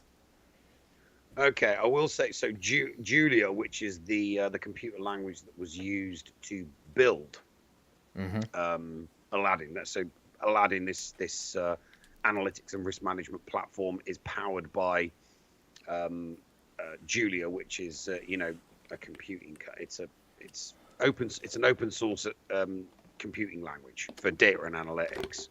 But right at the bottom it says what it's being used. So Julia, so this open source is being used to analyze images of the universe, research dark matter, drive parallel supercomputing, diagnose medical conditions, provide surgeons with real-time imagery using augmented reality, analyze cancer genomes, manage 3D printers, pilot self-driving cars, build drones, improve air safety, manage the electric grid, provide analytics for foreign exchange trading, energy trading, insurance, regulatory compliance, macroeconomic modeling, sports analytics, manufacturing, and much more. Yeah. Interesting. That is one thing that is being used to do a lot of stuff. Well, at least contributing to their arsenal of tools. Yeah. Yeah, like it's a tool in their tool belt for sure. Like I'm going to look into this. I'm sure that it is actually very sinister. I'm just not sure that controlling the Federal Reserve is one of the things that I think the elites and the ones in power are still pulling the strings, and I don't think they would cede that power to a computer program who might be like less for their interests than otherwise. Cuz but like, I'm sure like I'll look into this is what I'm saying. Yeah, using it for analytics and risk management though Yeah. does Yeah. rich powerful people want to mitigate risk Mm-hmm. for their power and their money as much as possible. So an engine an engine platform for analytics and risk management powered by an extremely fast and high performance open source computing language does sound like it would be something that they do, but it also sounds like something that anybody rich, wealthy, and powerful would use. Right. Whether they're CEO of a company in, it doesn't matter what country, they'll be like, okay, we employ thousands of people, we make billions of dollars every year.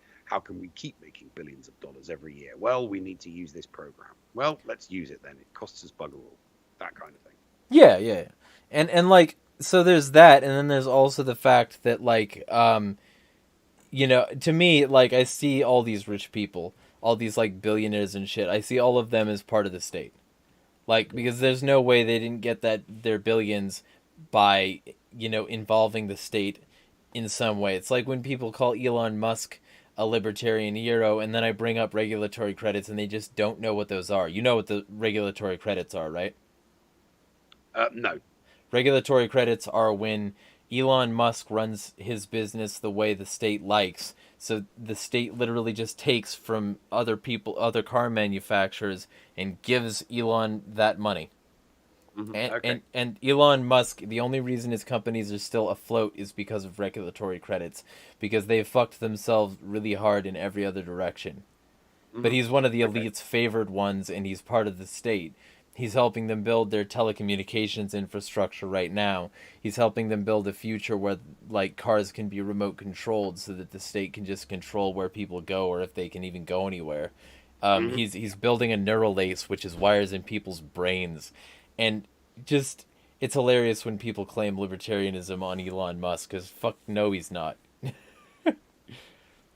Yeah, no, extremely.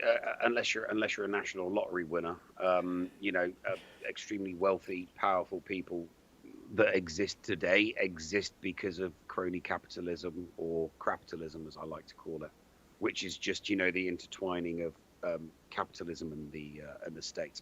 It's not capitalism in the old 50s sense of the word. It's completely different. It's morphed into some, which is what tends to happen. Ideologies, management systems tend to evolve and Well, and arguable. change and stuff like that. But regarding what goes on at the moment, it's like, well, could 1,000 people get together and set up a big chain fast food store just like McDonald's, so they would all simultaneously open a franchise to get. No, they wouldn't be able to, because they don't have the HR and they don't have the legal infrastructure in place to be able to set up a competitor against someone like Burger King or McDonald's. And the reason why they don't have that infrastructure in place is because the regulatory laws that exist and that keep getting brought in are brought in by the people at the top. It's like, it's they think that they're being altruistic. It's like, oh, we need the government to regulate us on this. And in the back of their mind, they're thinking, well, we don't really need the regulation. It doesn't bother us because we can afford it, but it will stop anybody competing with us. So we like the regulation. Yeah, well, and just to be clear, like, I do think that it's in the old sense of the word, in the same way that Rothbard did when he said that basically the way capitalism forms in many countries, like basically all of them, is that the state comes in, seizes a bunch of territory, kills a bunch of people who resist, and then distributes the spoils to the people who form the nation. And so everything past that is tainted and usually supported by the system itself. He calls that state capitalism, and he says the only purpose of an anarcho-capitalist label is to differentiate between that and free market capitalism. But Hmm. using that as the framework, basically, it's all just capitalism, because like the whole mentality is that like we're going to create this, like it's when you have those people who say that every success is an awesome success of the free market, while also at the same time saying that this isn't a free market because all these regulations interfere with capitalism. It's either capitalism is doing everything awesome and perfect, and you can like credit it with everything good that happens, or we don't have it because of X, Y, and Z regulations. You can't really have both, and to me, it's really the prior, because like it's still capitalism. It's all the same Yeah. I system. mean, It's agorism is free market capitalism. well, agorism is sort of like as close as you can get to anti-capitalism while still doing that, because it's class conscious and it rejects corporations. So The act yeah, the act itself is no, it's You know, I have A, you have B. Let's do an exchange that's mutually beneficial to both of us. Yeah, Um, maximizes and profit, minimizes interference with the state. exactly, and that I still see that. You know, I would still fundamentally see that as capitalism, Right. but It'd be it's free market. under the umbrella of agorism. You can legitimately say that is 100% pure free market. You know, that is Right. 100% pure free market capitalism. Unlike anything Um, involving the U.S., really. Like yeah, anything involving the U.S. or one of its corporations or one of its, subsidized officials or institutions, like it's all part of the same corrupt machine of, mm, this and realizing that it sort of unlocks a whole new world for a lot of like right anarchists because they're like, now I can talk to the left about these things on their terms and we can get along better. And that's what I want. yeah. You know. Hmm. That's personally. I mean, I don't mean to get Yeah, preachy no, I about it, mean but that's one of the reasons why I would love to see, you know, I think it would be a beautiful thing to see a town, you know, a small mm, township that was just purely anarchists. yeah, Um, but getting because think about all of the agorists that work from home. All right, I'm one of that them. you're one of them. So the first group of people that you could effectively move to a new location would be all those people that work from home, and then you can put, you know, you can encourage people to come after that afterwards. But if we can be seen to be acting on our principles, that would definitely, I think that would be you know, Yeah, a decent enough catalyst to get more people involved. And if you can just keep it rolling, you know, so you start with one town, then you take over the town next to it, then you take over the town after that, and so on and so forth.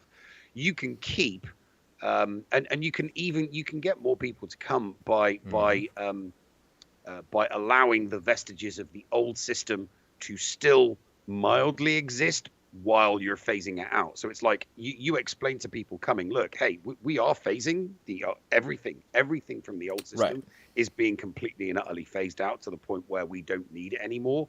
So you need to be aware that, yeah, sure, there may be a sheriff in this town, but you need to understand that that sheriff is probably an anarchist. And the reason why he's the sheriff is because all of the other anarchists around him know he's going to do nothing except be a figurehead for making sure that the nap is followed. You know, Yeah, almost like a private DRO. You know, someone that is just going to stand there and go, hey, look, I'm not going to force either of you to do anything, but I will be a mediator in whatever it is your dispute is. Detroit threat management. Yeah. Yeah, yeah. It's sort of like people get the order mixed up. It's not. They will come, and then you can maybe build it later. It's if you build it, they will come. Yeah. Yeah. You've got to build it in order for people. I mean, the obviously you've got the Free State Project in New Hampshire, and that's been going on for quite a while now, and I think that that's working. But that's a libertarian project, not an anarchist project. And as a result of that, we've gotten a lot of bad press because of some things that have been said and gone around, not the least of which are the comments made by Ian Freeman about age of consent. So, I'm not crazy about that project to begin with. Just Yeah. gonna leave it there. Yeah. No, that's fine. So, but like, I mean, the framework is okay. I want to see like cells pop up everywhere because otherwise, that's a good way to get vulnerabilities. It's a good way to get Wacode or Ruby ridged, or like Yeah, no, those small. Yeah, it needs to be. It needs to be a lot of people in a. It needs to be a lot of people in a short space of time. cropping up So that like little chicken yeah, pox. so that it can't just be snuffed out. Okay, Yeah, like it also can't be anything like what happened in Chaz. um yeah, exactly, because that's not, you know, see, that's one of the reasons, you know, that they were called anarchists, and I'm like, no, they weren't. They weren't at all. they There was not one single person there that believed or adhered to the non-aggression principle, or it wouldn't have existed in the first place. well, or um, like they here's my problem with the whole thing. Like they immediately cropped up structures and hierarchies, so they weren't anarchist by a leftist framework. They immediately cropped up, a bunch of rules that excluded outsiders and kept in a very specific cultural thing of Mm. like, we're gonna be simultaneously capitalist and anti-capitalist, and they had that warlord who was just giving people big ass rifles and Yeah. saying, "Shoot people for me if they resist." That's not anarchy. None of it was No. anarchy, None of and it. None of it was. None of it and was. it was never gonna last, even if it was, because and especially if it was, because first off, you started it in Seattle, you Yeah. motherfuckers. You started it in Seattle, and they have a big ass police department and a gigantic guard that's gonna come down on you like a ton of fucking bricks. Mm. But Yeah. they were stupid. These people were stupid. Yeah. That's the real They problem. would. Yeah. They didn't have they didn't have the knowledge or the intellectual capacity to be able to see anything positive through. So, but Yeah, and that's not to say that it can't be done. It can be done. just It needs to be just executed better. it's all about the execution. The ability to do it is there. It's all down to the execution, and unfortunately it needs one person with very, very, very deep wallets. Well, or it just needs people to go into one of these places like that the national parks have decided belongs to the government and form a commune there. No, no, no, no, no. That's something like that's immediately doomed to failure. You want to go somewhere in the middle of nowhere where the government doesn't know They who you are for Adam. no, they would know. They have satellite Oh yeah, no, imagery no, of I'm everything. not, I'm not. Yeah, I'm not saying that they wouldn't know. That they would know, but it's about being the small, being so small a nuisance as to be insignificant enough to pop up on their radar. So there's a bunch of people in the middle of nowhere and they're doing X, and it's like, okay, we know But that they're there, we know what we're doing, but are they any issue whatsoever? No, they're not, because they want nothing to do with us. so So I'm one of those probably rare people in this space who's okay with watching Alex Jones, and his Endgame documentary was very good. It's one of the reasons that I sort of sparked away from partisan politics, because I realized that the system was not controlled by these politicians and their politics. It was controlled hmm by, yeah, so but part of the thing was that he showed a map of all the areas that the U.S. government controls. And I'm just going to tell you, man, there is no middle of nowhere. They either control everything, or it's owned by somebody, or, and that was like the beginning of my rabbit hole, sort of like looking into this. There is no middle of nowhere for that, because they either own everything or control what they don't own through proxies. So, like, generally speaking, my argument in that regard would be that the best people could do to not piss off the government, and still get these things, is live somewhere basically uninhabitable. Live somewhere like the middle of the desert, which does not have the resources they would need to be self-sustaining. To well, me, that's what I'm talking about. Yeah, effectively take over some small town. You get enough people to be able to effectively take over a small town. And I that's why I mean, say it needs to be somebody with deep pockets, so that all of the businesses and all of the infrastructure can be purchased and owned privately, and then used by the anarchists in question. That that's certainly a concept, and I'm not saying it wouldn't necessarily work, but like ultimately, like Eek is over here saying that's what the Free State Project tried to do. Didn't work well. Group was compromised from the inside. To me, that's where you end up with things like this. You end up with that compromise. And to Yeah, me, and that's if just you you're started, always going to get people. You're always going to get people from within that think, oh, we need to go this direction, or we need to do this, and it can fundamentally change right. what you were attempting to do in the first place. So But my that's just nature. You just got to keep your eye on the ball. but my whole argument in that regard would be that, like, if the ultimate way to do this would be to get people to just seize a territory that was completely uninhabited and build the framework from the ground up.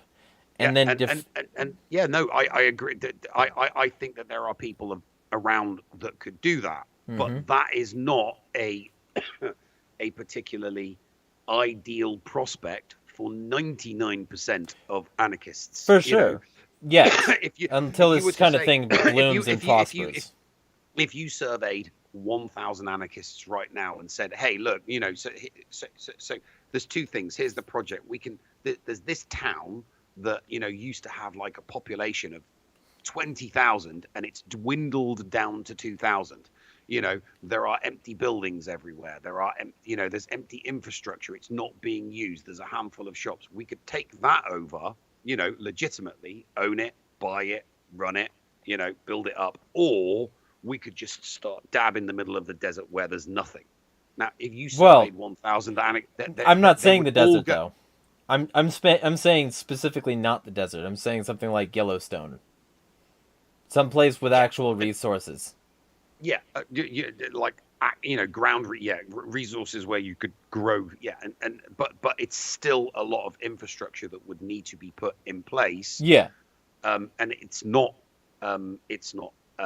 modern living, but you get more, you catch more, you catch more flies with honey. So it's like, we can do this and it's going to be a struggle for 2 years, or we can do this and it's not going to be a struggle for 2 years. There's going to be some discomfort, but once we've got stores up and running, and once we've got 2, 3, 4,000 anarchists, I mean, 50% of them could just be working from home, like literally either Mm-hmm. making and selling stuff online, but they're there, Yeah. they're part of the community. The money that they make would, they'd still need to go to the gas station. They'd still need to go to the community store. They'd still need to go to a FedEx or a UPS in order to, mail their shit out. There'd still need to be garages that can fix and maintain. You'd need car washes. You'd need rest. So all of that infrastructure would be there, from an old dilapidated town that originally had a population of 20,000, but it's now dwindled down to 2. So it Yeah. would be there. It would be easier to do something, Yeah. to do something like And that. just to be like equal here, Eek was also expressing. He's a longtime supporter um, of the channel. He's been. He said these things as well, like to criticize my points. He said, "How big a tribe can I make where I would trust leaving each and every one of them alone with my children? I'm not sure." And he also said Roger Ver was trying to do that. Jeremy, I love the idea, but the economics of making it work is hard. Not Yeah. a desert, but unpopulated. He also said these days we don't need much in infrastructure, just have a place for a helo to land for medevac. Yeah, I you mean, would. There would be, well, and that's why I say, that's why I constantly reiterate the fact that you still need somebody with deep pockets, because yeah, for that, for you wouldn't just be. We're not just talking about engineers, and we're not just talking about binmen and mail. We're talking about people that can, people that can operate a waste disposal system. People that can make sure that if pipes burst, they get fixed. A medical center with nurses and doctors, and so you would need a cross section of yeah, class and profession, all willing to participate in a project like that, with the founding principles of all interactions are voluntary, and adhere to the non-aggression principle. I mean, you'd still need security, for goodness sake. You'd still need some kind of basic security force. It yep. wouldn't be like a police force. It would literally be like a security, making sure that property doesn't get damaged or stolen, or So it's doable. It just Eek uh, also said a similar idea I thought of was buying a KOA campground. Kids of America? I don't know what KOA is. In a collapse, kick all the strangers out, and your anarchist, um, and your anarchist friends have it as their emergency relocation site. Security is easy, militia, all able-bodied people. Yeah, makes sense to me. well, yeah, because most anarchists themselves would more than likely be armed. Whether it's small firearms, or people that like to collect different rifles and different Or shotguns just, and different pistols. hibiscus flower. Yeah, that's well. I'm not So going to yeah, say anything more than that on YouTube, but okay. but because I But yeah, no. So these things are all doable. It's and we we're very very good at talking about it, but we hmm just don't have that one important enough, rich enough, wealthy enough figure. I don't know what Peter Thiel tried to do, but uh, whatever it was he tried to do, clearly he didn't do it well, and he didn't sink what enough money into it, and he didn't sink enough influence into it. he was talking about Roger Ver. Peter Thiel sucks though. Roger, Fuck sorry, Peter Thiel. Roger. I think we bumped into Peter Thiel in 2000. I was what was it when they did Bilderberg in 2013? Yeah, because he's on the I was steering committee. Yeah, I was there in Watford in 2013 outside, and I'm pretty sure he came out. I live streamed all of the people that got up on the stage and spoke. I did it using Ustream, so the streams aren't available anymore because Uh, Ustream got bought by somebody else. I'm a little yeah. bit gutted on that. I streamed for like 5. I took a car battery with me. I was using my iPhone 4 to stream the entire thing, and I was plugged into a car battery so that I could iPhone stay 4. juiced It up. seems so long ago. I know it seems so long ago, the iPhone 4S, but So yeah, that was a lot of fun. so you used to go to these because I think we've talked about these enclaves a bit enough, and it's also over like 2 hours and 15 minutes at this point. You used to go to these Bilderberg meetings? No, I followed them in the news. I'm not when it comes to conspiracies, I'm not conspiratorial regarding the Bilderberg I group at am. all. You see, I when I look at the Bilderberg group, I see the biggest lobbying group, the biggest, wealthiest, most powerful lobbying group in the world, which is why academics and politicians go to it, because they want some of that cheddar, because they know that the richest and the best. Oh, what can our government do for you? Well, we're setting up this new.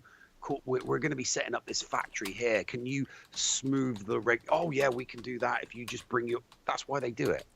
You know, Well, that's why okay, but politicians show up, because they want the people who are turning up, the wealthy and the powerful people with the with the money that turn up. They want that money. And they're willing to do whatever it takes in order to get it.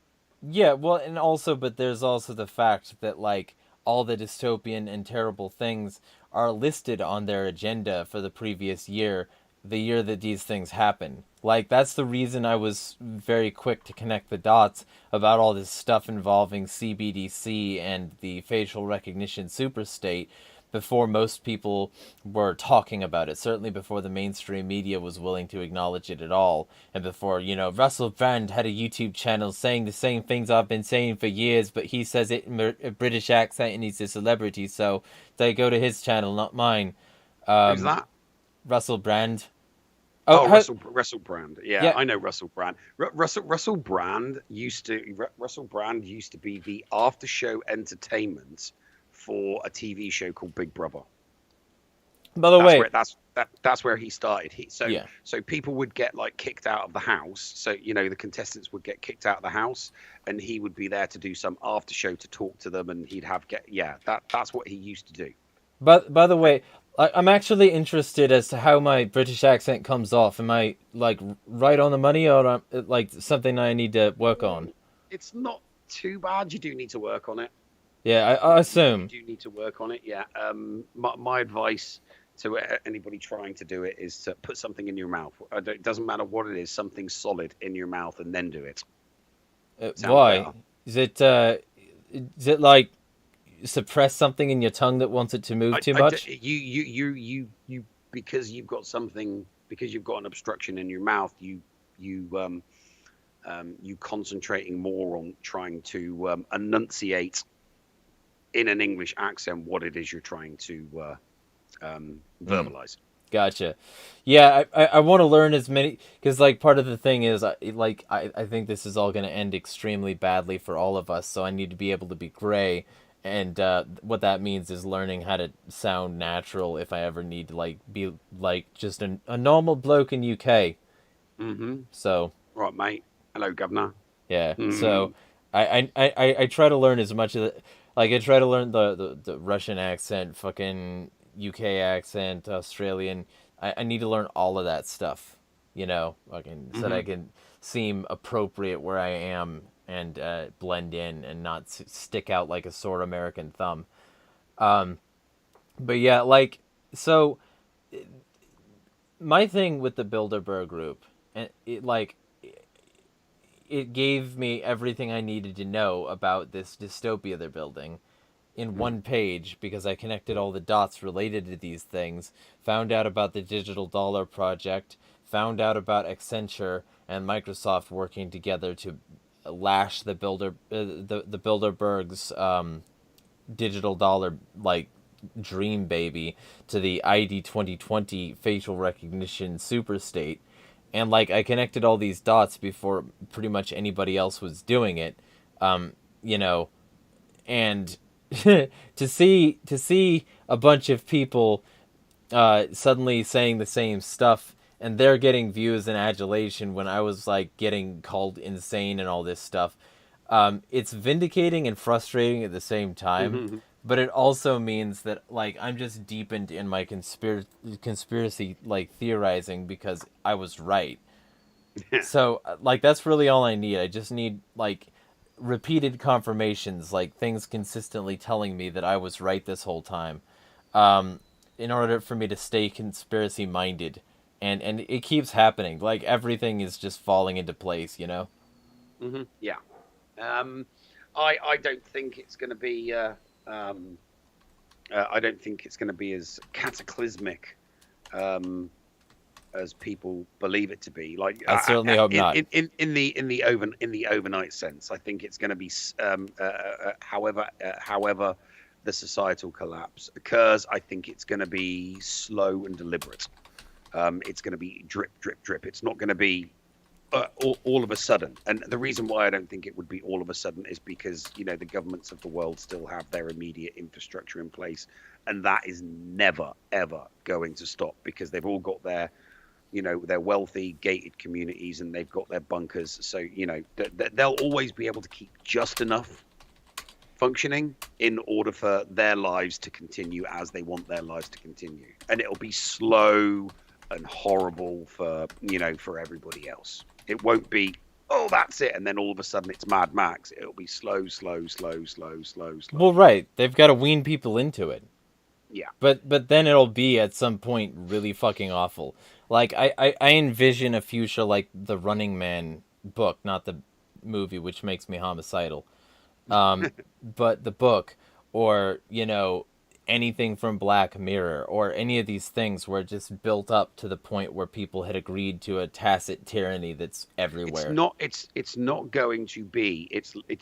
In my mind. It's not. It's literally not going to be like anything anyone's seen on, in a movie or on a TV show. It's not I that mean, it bad. already is some Black Mirror episodes, basically. Well, yeah, but we could say that we could pinpoint various different interactions that have occurred recently that seem satirical, almost that used to be satirical but are no longer satirical. So that there are always exceptions to the rule. I always say that there are always exceptions to the rule. I just don't think that um, you could go back and look at old. They used to do it with. If you remember, they used to do it with old TV shows. They'd be like, oh.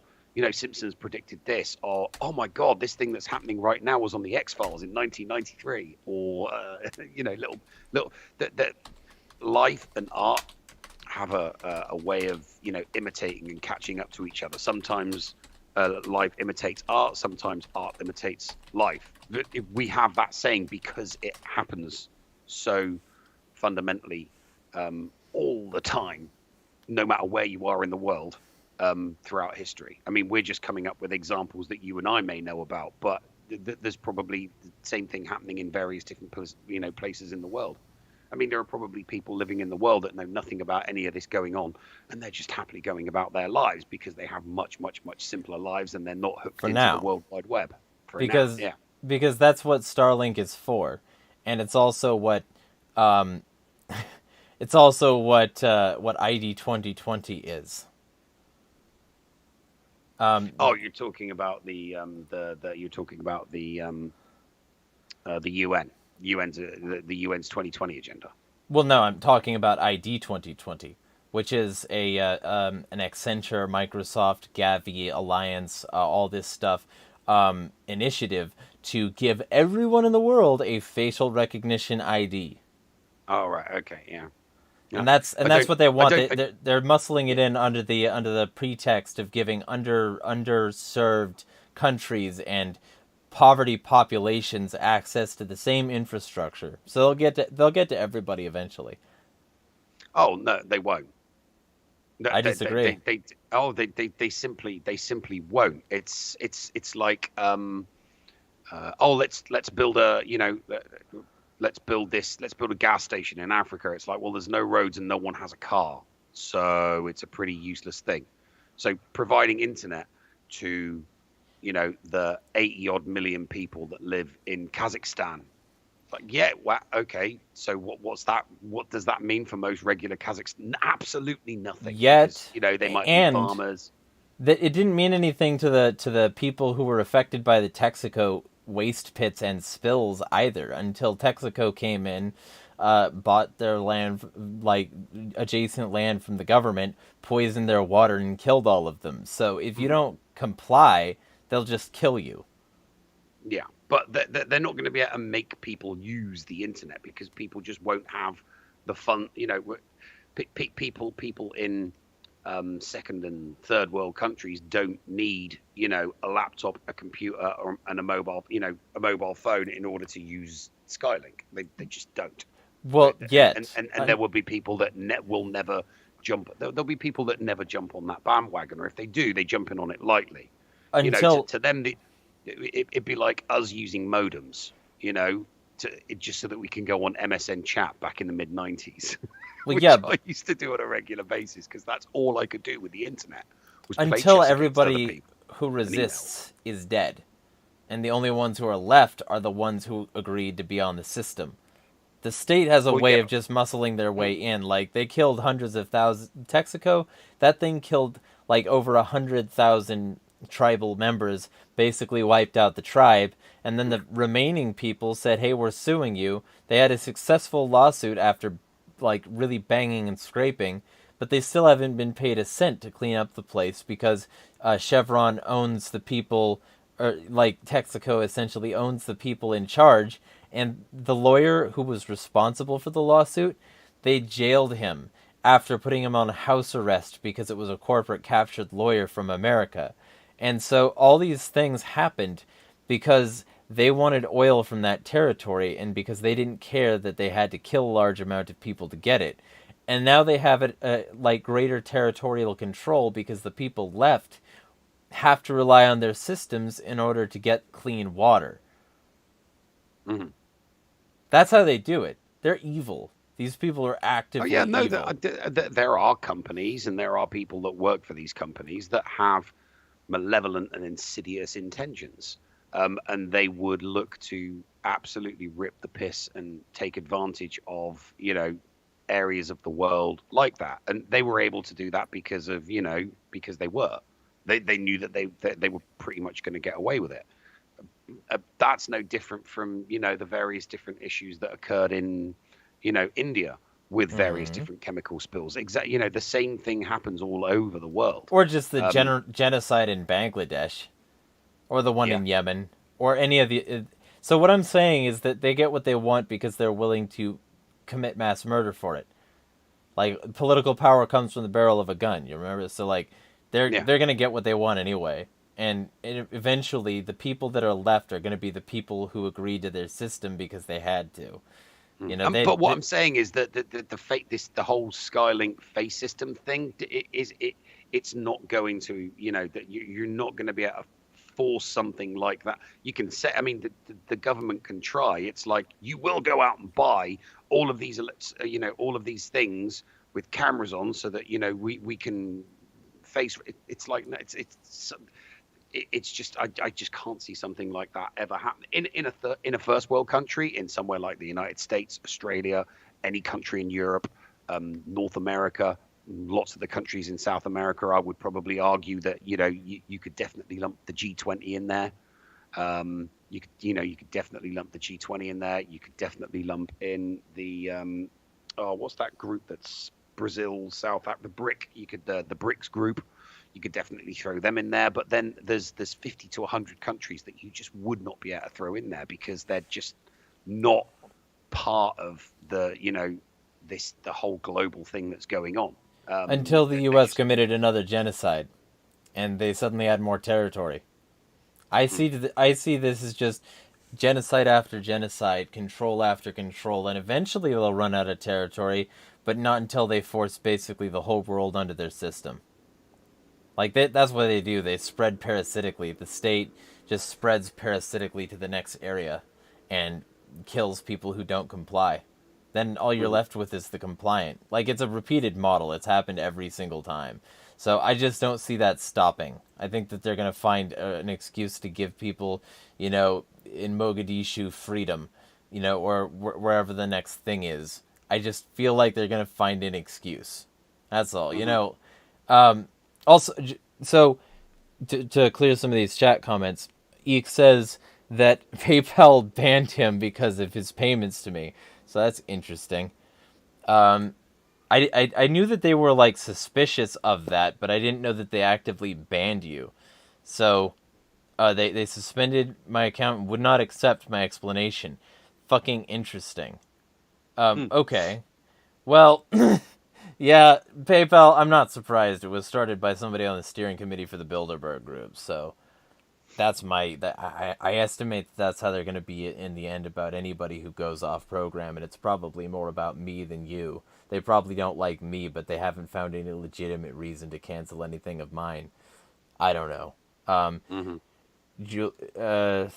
He says he's moving to Texas. That might be good. They had a conversation about these sorts of things happening. Yeah. And then he says he was going to go to New Hampshire until Canada went full potato. And Julian Philosophy says, I'm thinking we might be done for already. Brother, it's way worse than you could ever imagine. Political power can also come from the tip of medical device. Yep. Yeah. Just saying. Fifth generational warfare. Yeah, well, and also it doesn't even need to be the tip. Because, Julian, you know about Operation Sea Spray, and also you as well. You know about that, right? Which one? Operation what? Sea Spray. Remind me. I've probably heard of it before, but it's not something that's ingrained in my brain. They injected bacteria into the fog over San Francisco. And it was only one of many biological warfare tests done on American citizens by the American government. And they just sort of put it in the fog and watched as a couple people died and a whole bunch of people got sick. And they would never, even though this was part of a biological warfare test campaign where they repeatedly and reliably did this to many American citizens, they wouldn't do it again. And if you say otherwise, you're a dirty conspiracy theorist. They didn't do it recently. They wouldn't do it again. Totally never. Nope. I'm a good boy. I only do what the government oh my God, tells me. totally believe me. Yeah. Wink, wink. Wink, wink, nudge, nudge, say no more. Yeah, right.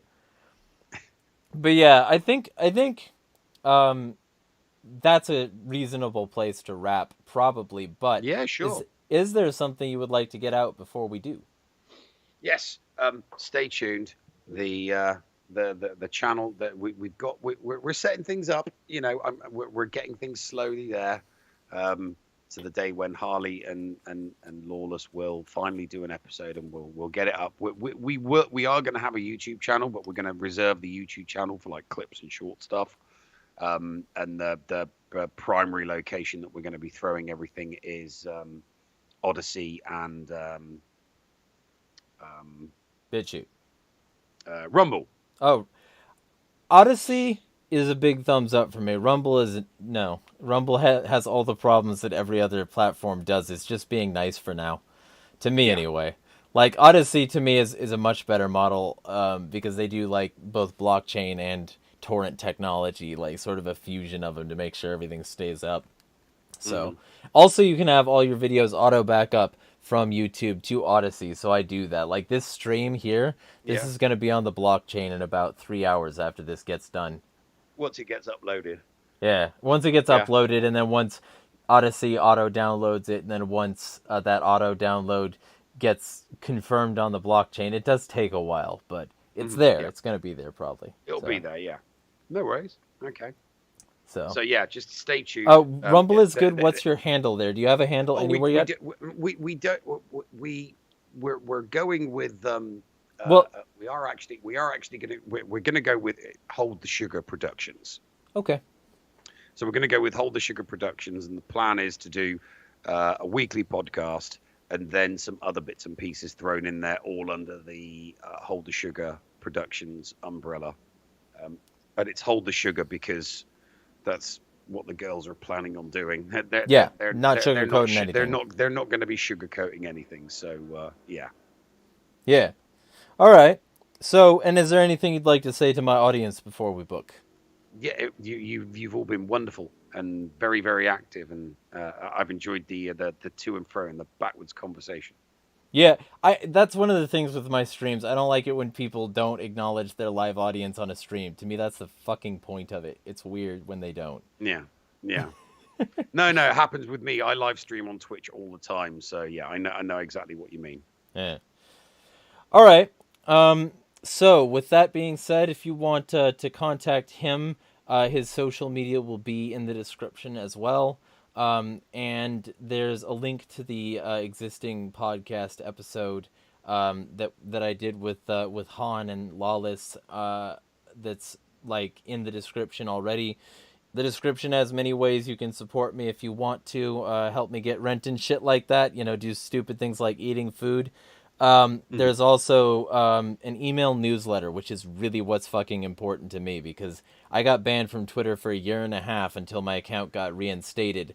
And that year and a half ban was on pretenses that they later admitted were lies, where they Hmm. said, I'm platform manipulation and spam. No, Hmm. you just didn't No. like things I was saying during election times. So it's a great time to start an email list because it's election time again and there's another purge happening right now. Literally watched my follower count drop by 100 like during this election itself. So, Hmm. you know, find people by redundancies, you know, follow these people on social media and keep an eye out for Hold the Sugar Productions.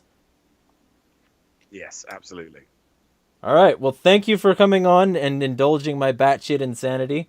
Yeah, Um, no, hey, and if you ever get bored and you need somebody, you can always give me a shout for a conversation. I'm sure we could find something that you know, I'm sure that we could find a solution to a societal issue that we have different agrees on the yeah. solution. Well, and Definitely. we'll normally bridge the gap anyway because that's kind of the point. I'm not against any school of anarchy, and this is where I get in trouble with leftists, including ANCAP's voluntarists and the lot, because I want everybody to do something against the behemoth, and that means working with like literally everybody. I don't agree fully with anybody, so I'm willing to work with all of them because otherwise my pool is significantly limited, and I'm gonna fucking lose harder than I would otherwise. So, yeah.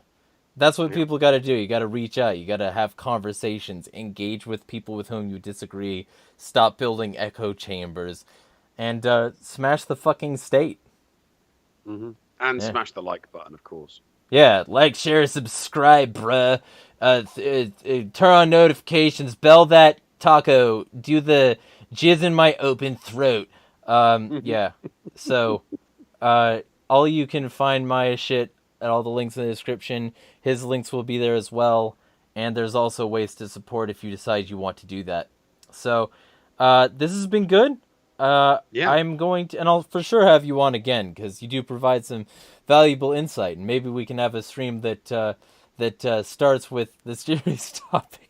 I Oh, think well, some definitely, people, I'll definitely have to get you on as a guest yeah, for on with the sure, girls as well. Yeah, definitely have to do that. yeah, But I'd be down. you'll have to deal with my on those occasions you'll have to deal with my soundboard.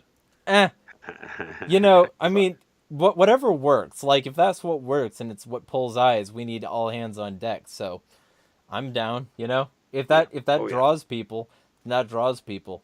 So anyway, smash the motherfucking state, y'all. It's been good. Yes, it has.